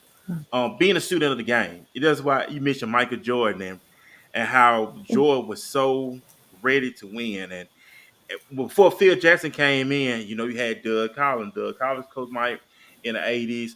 The Mhm. whole offense was designed around Mike. Yeah, Mike was scoring a lot of points, but he never got he when he came up to the Boston Celtics, he got eliminated. When he came up to the bad boy Pistons, he got eliminated. But Jordan didn't quit. Jordan got in the gym. Then Phil Jackson came along. Phil Jackson taught Mike, okay, in order for you to win, you have to include your team. Teammates. You have to Right. trust your team. Mhm. Jordan was so humble that, hey, I do anything it takes for me to win some championships. Mhm. When Jordan knew he wanted to win, Pip and all of them was there. He trusted them. Jordan started going to the championship. He won 6 NBA finals, 6 MVPs in the finals, 6-0 in the finals. That's how determined Mike was, and he humbled himself. He listened to what Phil Jackson. He could win. Hey, I'm Michael Jordan. I'm the greatest thing. You know who I am? No, he wanted to win. They go to Kobe Bryant. Kobe, they said that it's the closest thing to Mike. Kobe used to call, and Kobe said this. He was so willing to learn. He used to call Mike and Jordan all through the night, asking them questions, what he needed to do, how to perfect his defense, how to perfect his shoot. That show how hungry a person is when they could pick up a phone. Okay, call Alfred. Hey, Alfred, I want to perfect this. How can I perfect this? Where I need to go? How I need to go? That show how a person is willing to win and succeed. Yes. Being a Mhm. student of the game. Right. Yes. Humble Mhm. yourself Mhm. because you already there. I want to get where you at. I know this person's there where I want to be at. They have the keys to the kingdom. So what I'm Yes. gonna do? I'm gonna humble myself, ask these questions, sit under the learning tree, Mhm. and get all this Mhm. information, wealth of knowledge. What you did, invest in yourself. They ain't talking about no house. They ain't talking about no car. You know what they was talking about? Making their name great. Yes. Mhm. People forget about their name. It's all about making your name great. Everybody want to focus on getting the house and the money and the cars. Are you willing to make your name great at the end of the day? Right. And I'm passing on to Ursula. Ursula, you have anything you want to share? I know you just sitting there.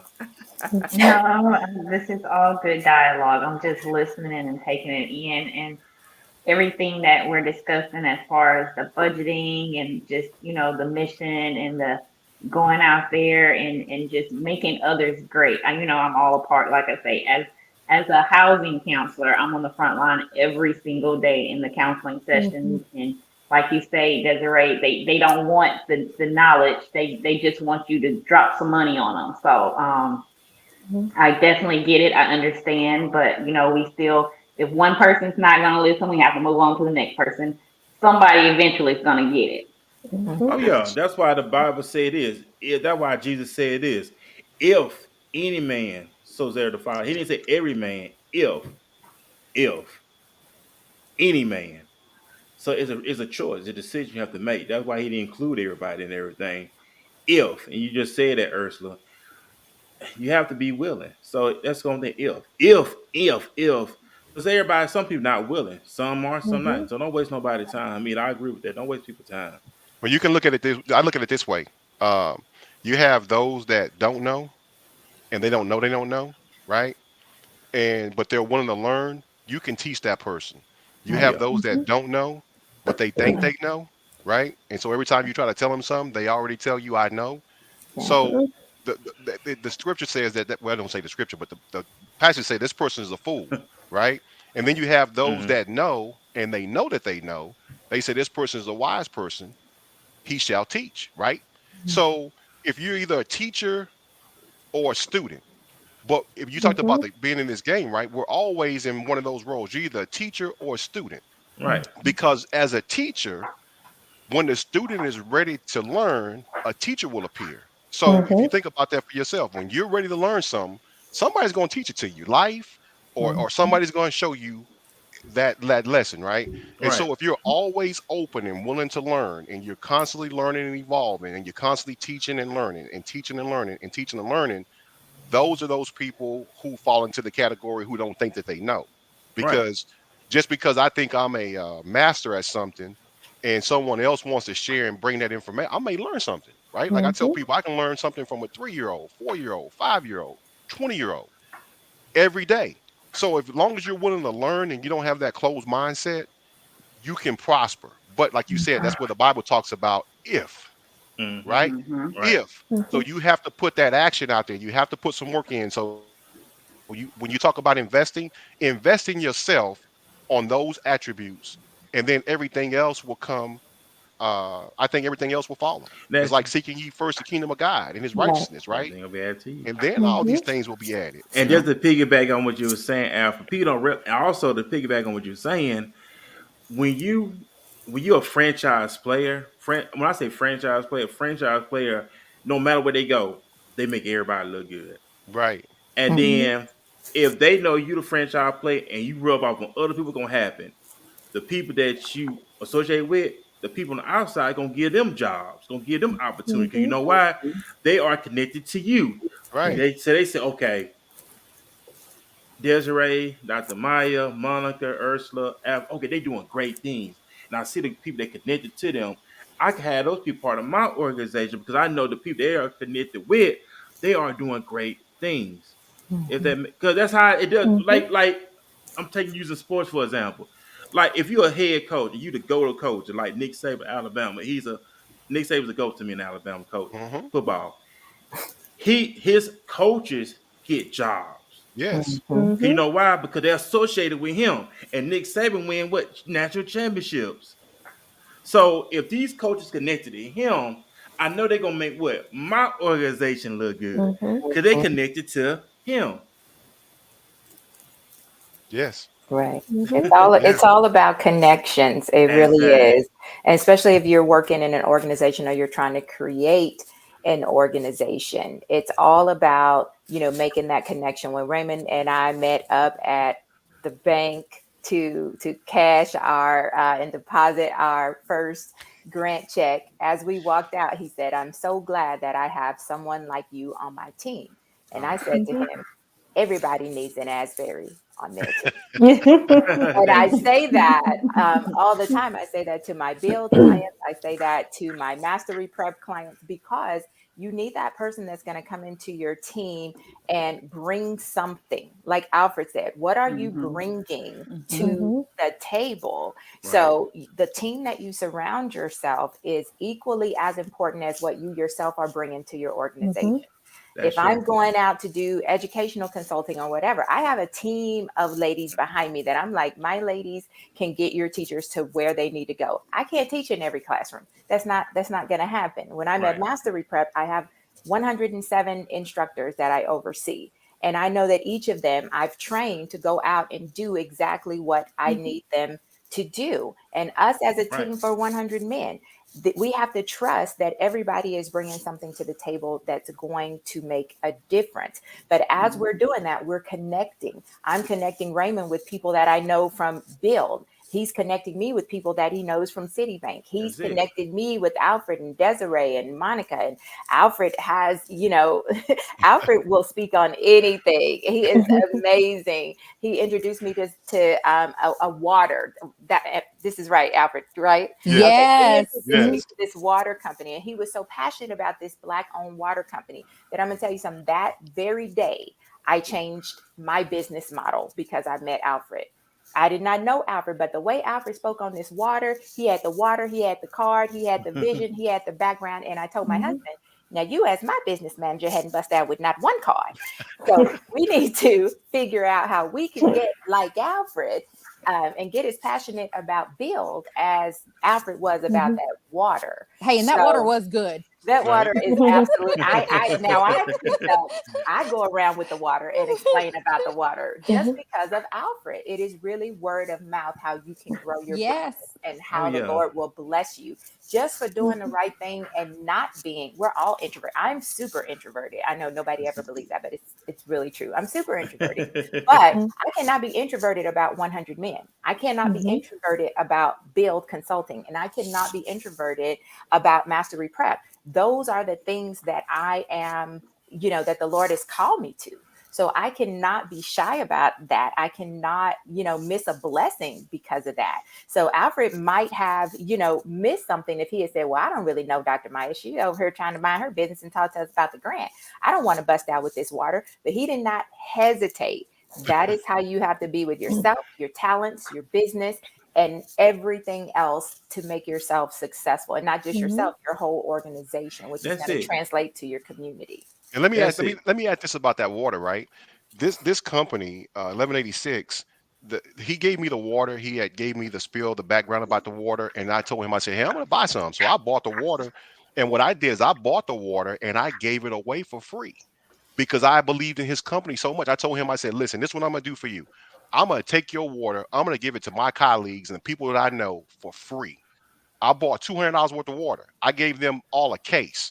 I gave them a case of water. I said, hey, take this water, drink it. If you like it, reach out to the contact and purchase it from him. I said, and then tell other people about it. And you know what I told the owner of the company? I said, I'm going to do this. And I said, you know what I want from you? He said, what? I said, nothing. I said, I'm doing this to show you that this is how we supposed to be in a community. I'm supposed to help you with your business, and you should help me. If I had a business, help me with mine. I said, but I'm going to help you with your business, right? And I said, I don't want anything. I said, now, this is what I do want. Once you sell your 1 million bottle, tell people I didn't get here by myself. I had some help along the way. I said, you don't even have to mention my name, but just say I had some help along the way. And I think in our community, when I talk about the village, that's how we have to be. If you have a business, let me come and see your business. If your business was rocking or you need some help, I got some resources. Let me help you get your business up and running. I want to invest in you, but you have to be willing to invest in yourself. That's it. And people have to realize you have to invest in yourself. You Right. have to. Everything start. The Bible said, love your neighbor as you love yourself.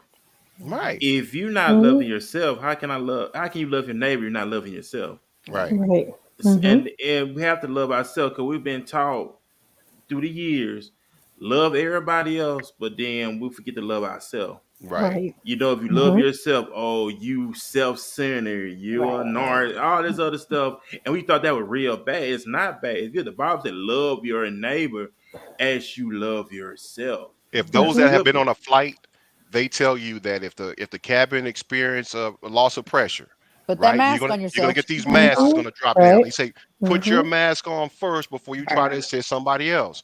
So that's the way you have to look at life. You have to be able to help and assist yourself. If I don't take care of me, who else will? If I That's it. can't take care of me, who's going to take care of my business? Right? That's And it. what I mean, I'm talking about my business affairs. If I don't take care of me, so we have to have that personal care. You have to make sure like you're going to the doctor, getting your regular checks. You have to make sure that you're getting your blood check, your blood pressure check, your cholesterol. All these things that we think in the community that are weaknesses. No, because if I go to the doctor and they can tell me about a something that can have been prevented, right? PMCS, preventive maintenance checks and services. See, I'm starting to learn a lot of my military acronyms really can be used in the civilian side, right? Preventive checks, maintenance and services, right? So if I'm doing preventive checks on maintenance on myself before the issue, right? I'm going to the doctor to find out if I have any issues before they come and tell me, oh, you got cancer and you're in stage 3. You already told me that, hey, if you keep doing this may lead down to this. This may lead to high cholesterol. This may lead to this.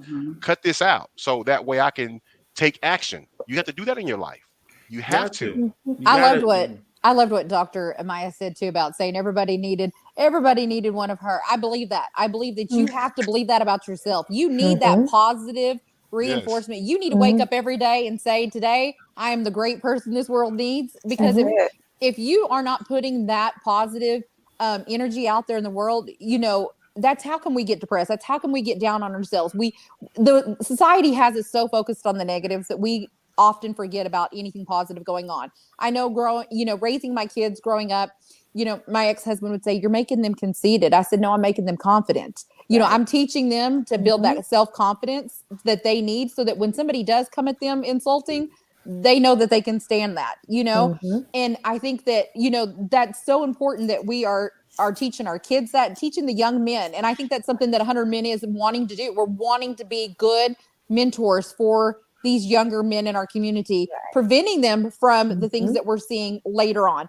We're also still, even, I don't care how old you are, you could still use somebody that's positive and that's there to be your cheerleader on your side. Okay. I know for me, Dr. Mya said she was, nobody could believe she was an introvert. For years I stayed very to myself, quiet, and like, Alfred said, my glory, you don't know my story. Alfred knows my story though. Where I used to be to where I am today, I believe God gave me this voice. God said, I'm giving you the tools, get out there and use them. So for me, getting out there and speaking, getting out there and getting under the bridges to where some people think I'm too good to go under a bridge where the homeless are. You know what? They're no different than you are. I'm not judging them any different than me, because at any given time, we need to remember it could be any of us on this call. Any of them that are logged in, you could be that person that loses everything. You don't know their story. You don't know where they were or how come they ended up where they're at now. But if we all learn to just be humble to one another, humbling yourself, humbling to, be kind. It's so free. Just serve the Lord. This is what the Lord wants you to do, to use what he has given you. And if that means writing grants, if that means getting out and doing public speaking, if that means helping support another business, or if it means counseling, do what the Lord has blessed you to do. And I promise you, we can make a difference. Yes, we can. Most definitely. Because it take all of us to do it. It really take all of us to do it. Yes. And this has been a great time. We talking about a lot of great stuff here on the podcast. And I know that the things you're helping out with the community. And it's much needed. It's much needed in our society. Y'all see that on the news, especially our young people, our young adults, young teenagers. I think on the news here, you got kids ODing on drugs now. Here in DFW, it was on the news. Our kids turn to drugs now. They turn into sex. They turn into alcohol. The abandonment they're getting now. They crying out for help. They scared to talk to people. They're scared to talk to their parents. And that's the thing about hooping and hollering. I think who mentioned that earlier about not just telling them why, but explaining the why. Showing them why. Right. Yeah, because the Bible said all I get it with a good understanding, of course, right? So why are they yelling at their kids? If their kid got a question, why are you yelling at them? They're just gonna shut them down, and then they just gonna go to the streets. They just gonna go to the drug deal. They're gonna go to the pimp. They're gonna go to friends who like to get high, like to get drunk and have unprotected sex, and the home, it's like everything starts at home. We got to get that back. That communication is so important, and that's where we're not, and I will say, I mean, I know some parents are not going to agree with me. I didn't spank my children. I sat down and I explained to them, this is the reason why I'm upset. Even when they would want to do something, I would say, here's the consequences if you choose to do that. Here's the benefits if you choose not to do that. Sometimes it takes just having that open dialogue with your children that in a calm manner. We're so quick to react and start yelling, and then we want to know why our kids are throwing temper tantrums. They're mimicking what they're seeing from you. They're reacting exactly which they have been taught by the parents. If you want your child to communicate with you, be open to communicate with your kid. It Yeah, starts at home. communication, and I say that when you can explain to your children, right? When I was a child, we didn't get the explanation. It was like, this is what I said, and this is what is going on, right? When I can understand the why, when I can understand that information as an adult to my children, I say, hey, this is why this is going to happen, right? This is what you did, and this is going to be the consequence, right? So they understand why it's happening. If we can teach our children that why, it makes them critical thinkers growing up, right? And so they don't turn to the drugs. So it's like, okay, I'm depressed, but why? Why? Okay, I have this issue. How do I get this issue fixed? They're going to start thinking outside the box, and they're going to start to work those issues out. And that's what we have to teach them. If they don't have that, that's when they turn to the pimp, because they're looking for answers. They go to the pimp and the drug dealer and the people that's in the street. They're looking for answers, and the people say, "Oh, you want the answer? Yeah, it's right here, man. Smoke this or take this pill." You may taking those pills, and they're like, "Hey, what happened? Now we got a car wash fund trying to bury him." Because we're not giving them information. We have to talk to our children. We have to tell our children, hey, inside this house, you the prince. I told my son this other day, he's 25 years old, right? I said, inside the house, you the prince, right? You the young prince. But once you walk out that door, you don't mean nothing to nobody else, right? That's how the world's going to treat you. If you can understand that, when you say, hey, Dad, why did this person hit me? It was an accident. Why did this happen? You can critical think those things out. Inside the house is where we have these open dialogues and these communications where we watch the news together and we talk about the events and we try to rationalize what's going on. When we teach them how to think outside the box with that critical thinking, we're building future leaders, right? And when you have a kid, a young child, and you ask that child, what do you want to become? And they say, you know what, I want my own podcast and I want to be able to have, these people come on and this and that. And then people will say, well, how you going to make some money? And the kid doesn't know. And then you trying to crush his dream, right? And I think what happens so often with us is we get our dreams crushed to where we stop using our imagination, right? Because someone will say, hey, what do you want to be? Oh, I want to own the Dallas Cowboys. Think something more realistic, be more realistic with your thinking, right? And so we use that creativity to think. If you think about anything that you really like that's physical, like a TV or computer or clothes, someone created that. Someone with a creative mind came up with the idea and the concept, and they put their dream into action, right? And so we have to teach our children to keep doing that. I think that we're hindering them from being those, creative thinkers, to being able to excel and to keep pushing. We're like setting those limits for them instead of letting them, reach that goal that they want. But and Miss Wade, to reply back to what you said about, spare the rod. I think that, and I'm not saying that spanking's wrong. Please don't anybody misinterpret my comment on this podcast, okay? To each their own. But for me, when you are lashing out in anger because your child has acted up, and so you automatically, you turn around and you grab that belt and you go to lash your child. First of all, you're lashing your child out of anger, meaning you're probably hitting your child harder than you should. Okay, so that's just my opinion on that one. But two is you're teaching them the reaction to that is anger, like is violence.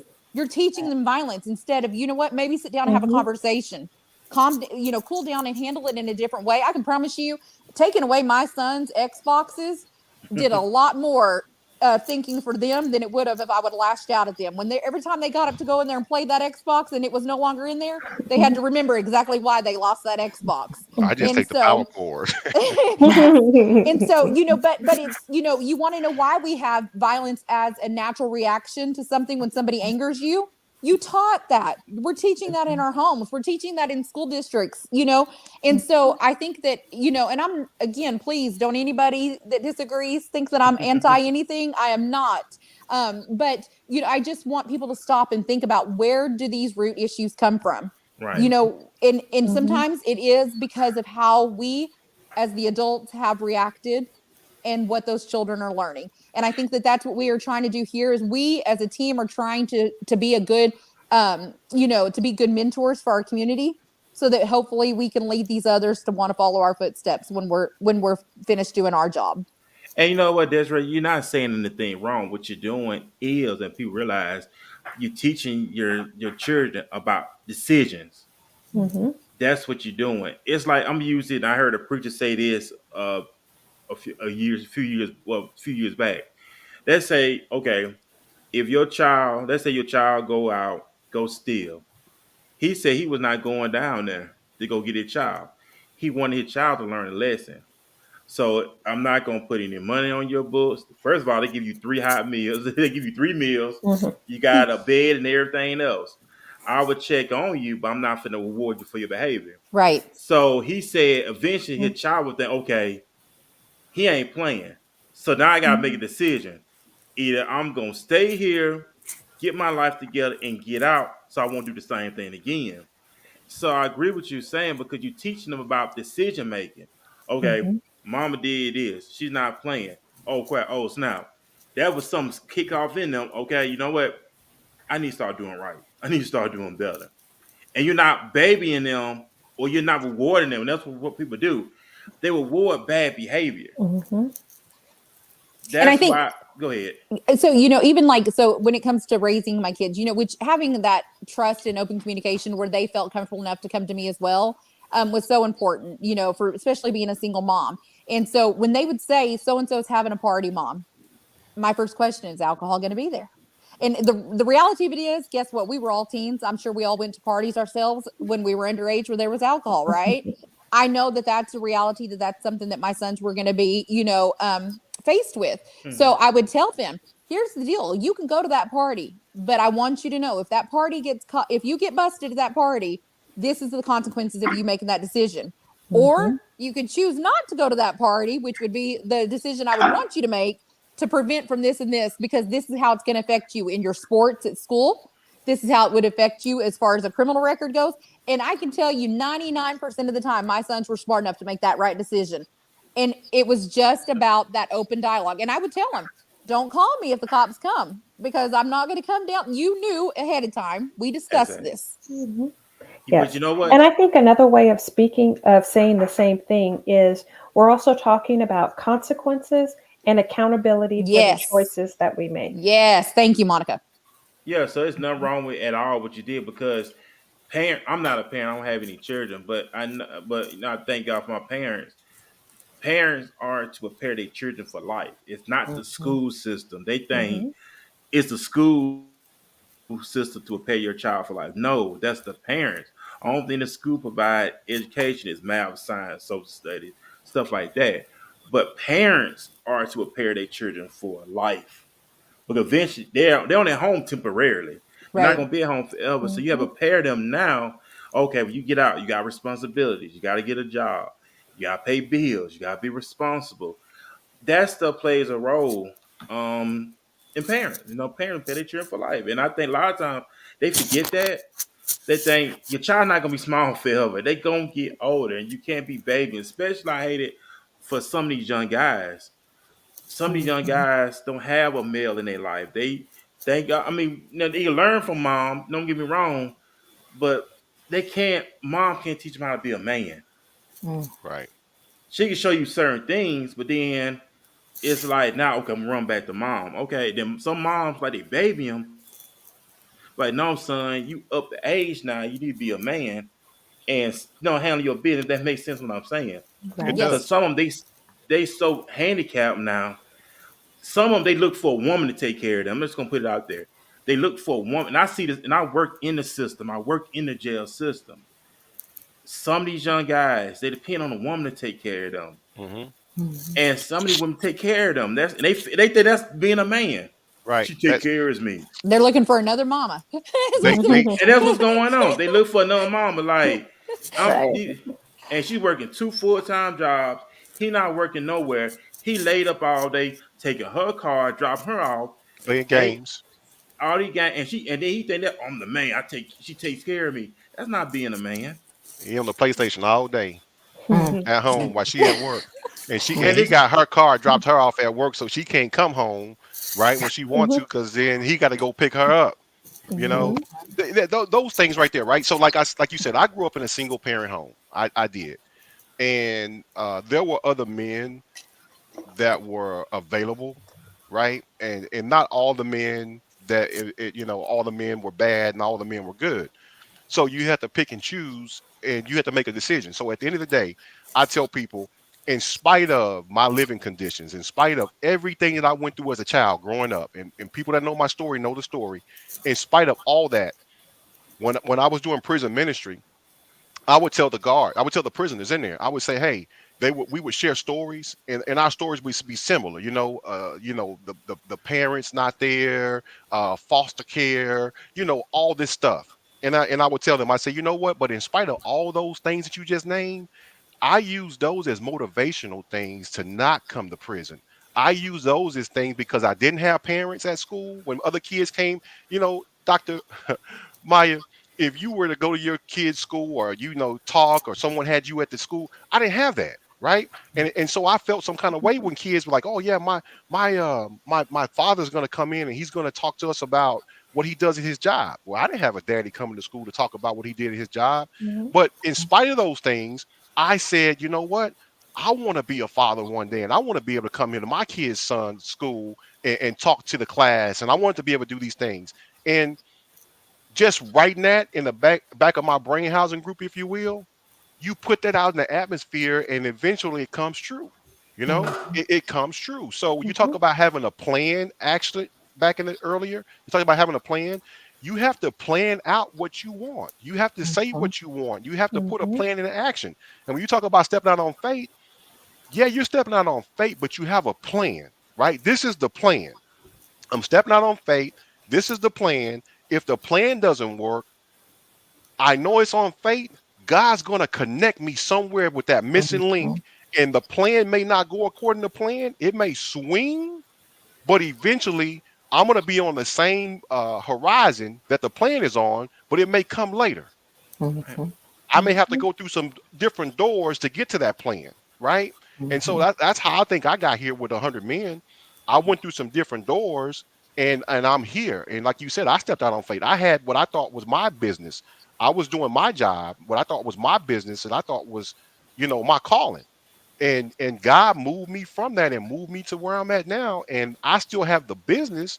I don't operate in it, but I still have contacts, and still people still call me and consult. And when they call me, I'll say, hey, this is who I recommend you go see, because I'm no longer doing that. But if you want to come out, it's a gunsmith. I'm a gunsmith. I do coaching, weapons coaching, training, rifle marksmanship, Okay. all that stuff, right?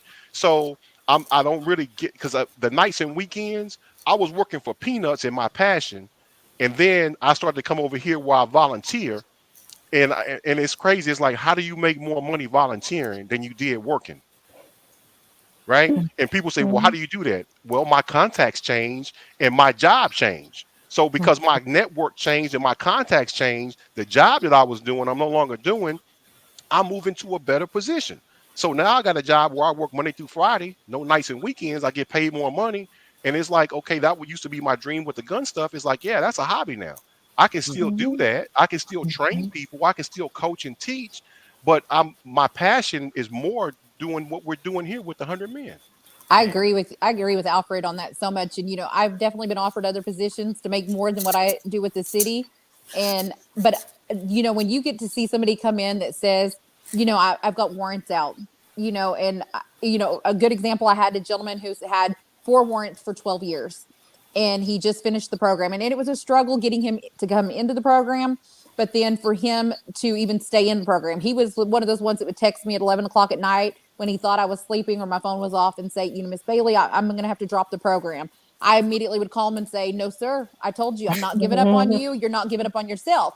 Well, he had recently Recently graduated from the graduated from the program, program, and he and he said, said, Miss Miss Bailey, Bailey, this is the this first is the time in first 12 time in 12 years years I've not I've had to not look had to over look my over my shoulder. shoulder. And what a And what a blessing that blessing was that for was me to for see me. that for him. And now he's moving on to getting his housing in line for him. Part of that housing is this individual has a lot of mental health issues that he needs medications. He previous to that, he was getting medication sent to him through the mail through the VA, which is a 90-day supply of medications, right? When he didn't have a house for those medications to come to, he was going unmedicated. Now this gentleman is now housed with HUD-VASH, he is getting his medications as he needs to. And it's those kind of stories that make me say there's no amount of money that you can put on what I do for the city of Dallas. Right. And if I can go to my job every day and know that I didn't help everybody, but I did help at least one person, that's worth it for me. Mhm. Man, that's what's up. I know we on press for overtime. We had some great stuff. Matter of fact, before we get to get off, because we already in 2 hours, we went overtime. It they let you know the show is growing. I'm gonna start off.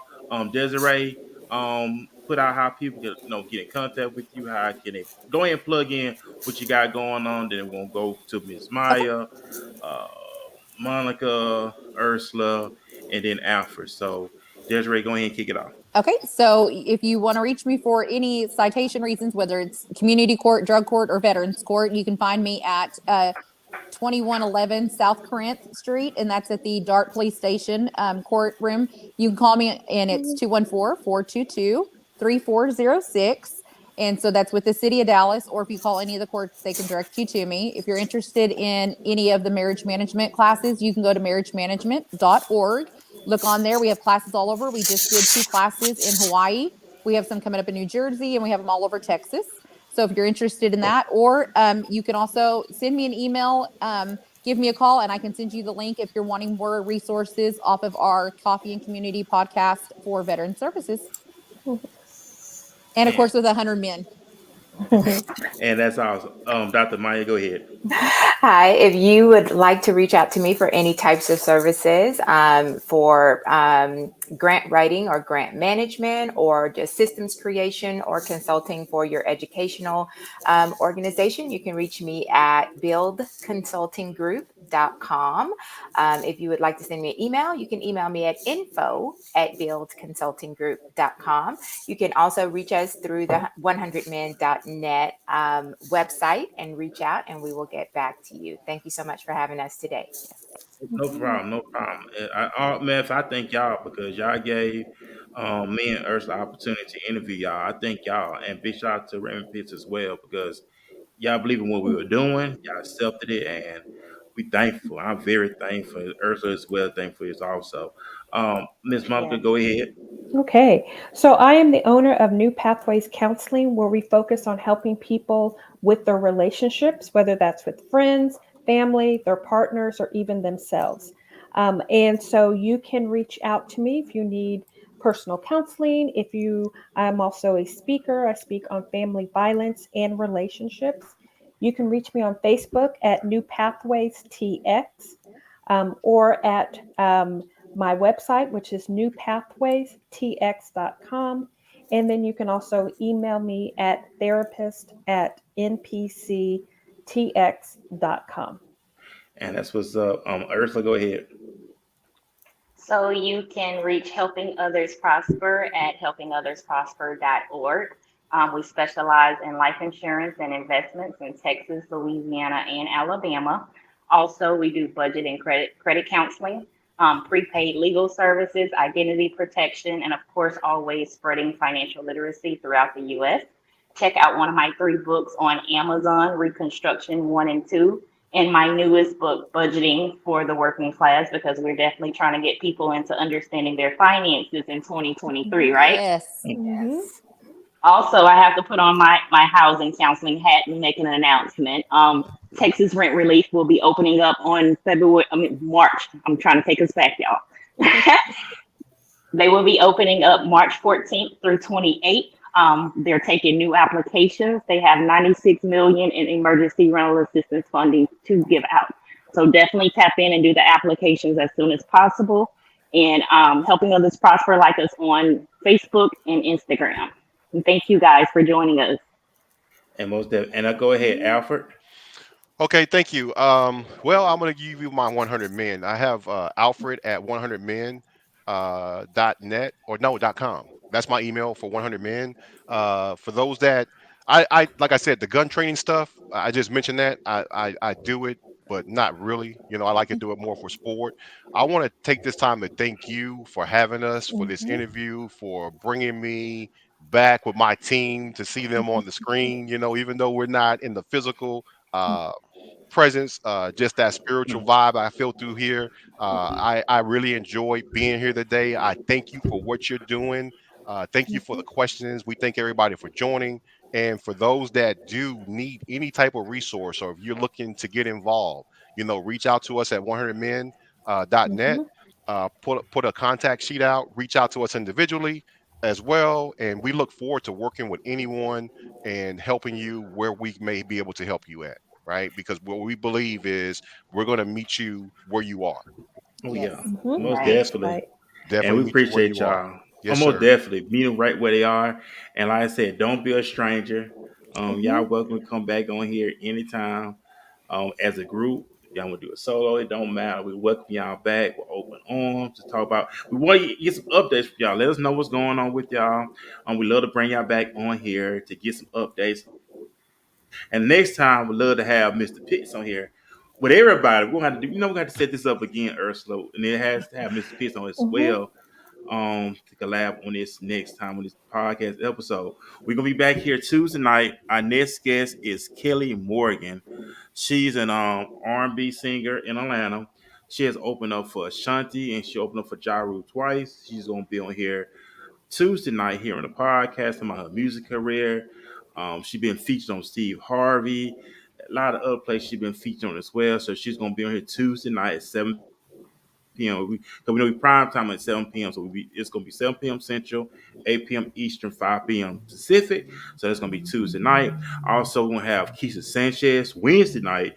She's the podcast host. I am. I just put it right there. But she's going to be on here Wednesday night talking about her podcast that she does here in the DFW. Her teachings, all the kind of stuff she's gonna bring to the forefront. So we want y'all to be plugged in. But before we get off the air, we gotta do our final remarks.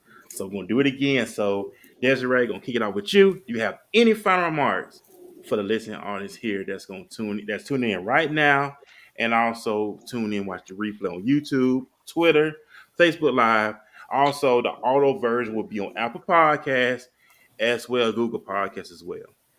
I think for me, just even if you don't have citations, Class C misdemeanor citations that need to be taken care of by the city of Dallas, you never know who you're going to run into that might. So take down the information, keep it with you, and be sure to hand it out. Like spread the word. Even if Mm-hmm. it's not for you, you never know who you might come in contact with that could actually utilize those resources. So take that information from everybody on this podcast today, and you just never know when you're going to need to hand it out to be the giving person, be that resource for somebody else. That's it. Dr. Maya, go ahead. I guess final words from me are just to find a way to contribute. I know we all have businesses, we Mm-hmm. all have jobs, but find a way to give back and contribute. Find an organization to link up with that is going to pour into the community, because that's our future. So if we want to have a great community and we want to have, great assets and great resources, then we are going to have to take the time to volunteer and contribute. So figure out a way that you can contribute. Awesome. Also, Monica, go ahead. Okay. And so to kind of piggyback on both what Desiree and Dr. Maya said, is that knowing that there are a lot of resources out there that you just have to ask. And we ask or we get involved. And so whether those resources are what you need or what someone else may need, just ask and get out there and get involved. And that's it. And also, Ursula, go ahead. Well, we talk a lot about the resources in these organizations that offer these resources, but I would also Mhm. like to add that voting is everything. Yeah, Not just at a presidential level, but at every level, in order for us to be able to have access to these resources. Mm. Yes. that's it. And Alfred? Oh my gosh, that's a whole podcast in itself, That's a Ursula. podcast, You know, right? that's a whole podcast in itself, right? But to piggyback on everybody in the closing, the thing about it is this: it's about you, right? It's about the individual. It's about your needs. What do you want? What do you need? What's your why? Um, these resources that are out here available. Do you need them? Do you know who to get in contact with? Pass the information. Uh, the best thing you can do is in 2023 is work on you, work on the individual. Let me work on me. Let me focus on the I, right? The me, myself, and I. If I can get myself together, then I can help somebody else, right? Because if I can identify my issues that I'm having and the issues that I'm having with my parents or the issue that I'm having with my children, right? Once I can identify that, I can come to the table and have a conversation, and I can start reaching out for the resources and figure out which way I want to navigate, put together my plan, and get my life on track so that way I can better myself and better my family and better my community. Yes. Yes, absolutely. And that sums it up right there. Like I said, we're about to get ready to get off, leave the studio. Man, y'all have a great Saturday. Enjoy your day. Enjoy your time with yourself, with your family, with your friends, loved ones, whatever you want to say. I'm going to say this too. Remember the graveyard. Everybody Yes. had one thing in common. They thought they were going to see tomorrow, and they didn't. Let's live life like it's our last. And most importantly, look yourself in the mirror. Tell yourself I love you. Tell yourself I got your back. Tell yourself we're going to succeed. Tell yourself we're going to conquer. Tell yourself that we are going to be successful. Tell yourself that we're going to make it. Tell yourself these things. Tell Yes. yourself I love you. Tell yourself you're fearfully and wonderfully made. Tell yourself I'm the apple in God's eye. Tell yourself these things. Speak these things over yourself. And even the Bible said David had to encourage himself in the Lord. So a lot of times you have to encourage yourself. Don't wait for everybody else to do it. Be your own cheerleader. Yes. Be your Amen. own MVP. Be your own franchise player. Yes. And watch your life change just like that. It starts within the inside. Change this mindset. We can have all the latest clothes. We can have all the latest gadgets. But if this has not changed, it don't mean anything. Right. Let's change the inside first. When you change the inside, the outside is going to take care of itself. Right. It starts in the mind. It starts in the mind. You're right, Monica. It starts in the mind. So, man, Yes. y'all have a great night. I mean, a great night. I'm so used to doing the show at night. Y'all have a great day, Saturday. Enjoy your time. And matter of fact, get out. Enjoy the day. You may say, I ain't got no money to do anything. It don't matter. It's a lot of free stuff you can go to. Go walk the park. Go sit on your front porch. Call somebody. Hey, that's how you doing. I'm just checking on you. Don't ask them for nothing. Just hey, I'm calling, checking on you. How you doing? Go for a walk. Go walk downtown. If you here in Dallas downtown, go to AT&T District. It's free. It's a lot of great stuff be going out there. A lot of people be out there performing and stuff. And that stuff be free. So get out there, enjoy your Saturday. Clean up. If you're at home, clean up your house. There's always stuff to do. Matter of fact, me in some relationships. If you had a falling out with somebody, me in that relationship. If you can, if you did your part, they don't want to accept it. Cool. I don't know what I'm saying that for, but because tomorrow's not promised, 5 seconds not promised. So hey, you had a falling out with a family member, whether it's your mom, your dad, your brothers, your auntie, your friend. If y'all said something, make that stuff right so y'all can move on. We hold up our own blessings because the Bible says if we don't forget those who trespass against us, our Heavenly Father won't forgive us. So Share this podcast with just one person and let it grow. You never That's know. You never Plant know the who seed. could. That's right. You never know who could have listened to the playback on this and actually have something that they need out of that. And that's it. And like I said, we're gonna get y'all back on here, and I want to get y'all back on with Mr. Pitts as well. We can have y'all on here again. So we want some updates on what's going on with the organization, what y'all doing outside the organization. Because Mr. Pitts told me y'all do have your own business on the outside as well. We want to hear more about that as well on the next one. So man, y'all have a great day. Have a great day once again. And we're gonna be back here. No problem. We're back here Tuesday night here on Walking This Way Impact Voice Podcast. We'll see y'all Tuesday night. Me, Ursula, the gang. We'll see y'all Tuesday night here on Walking This Way Impact Voice Podcast. Peace, everybody. Peace. Bye. Bye.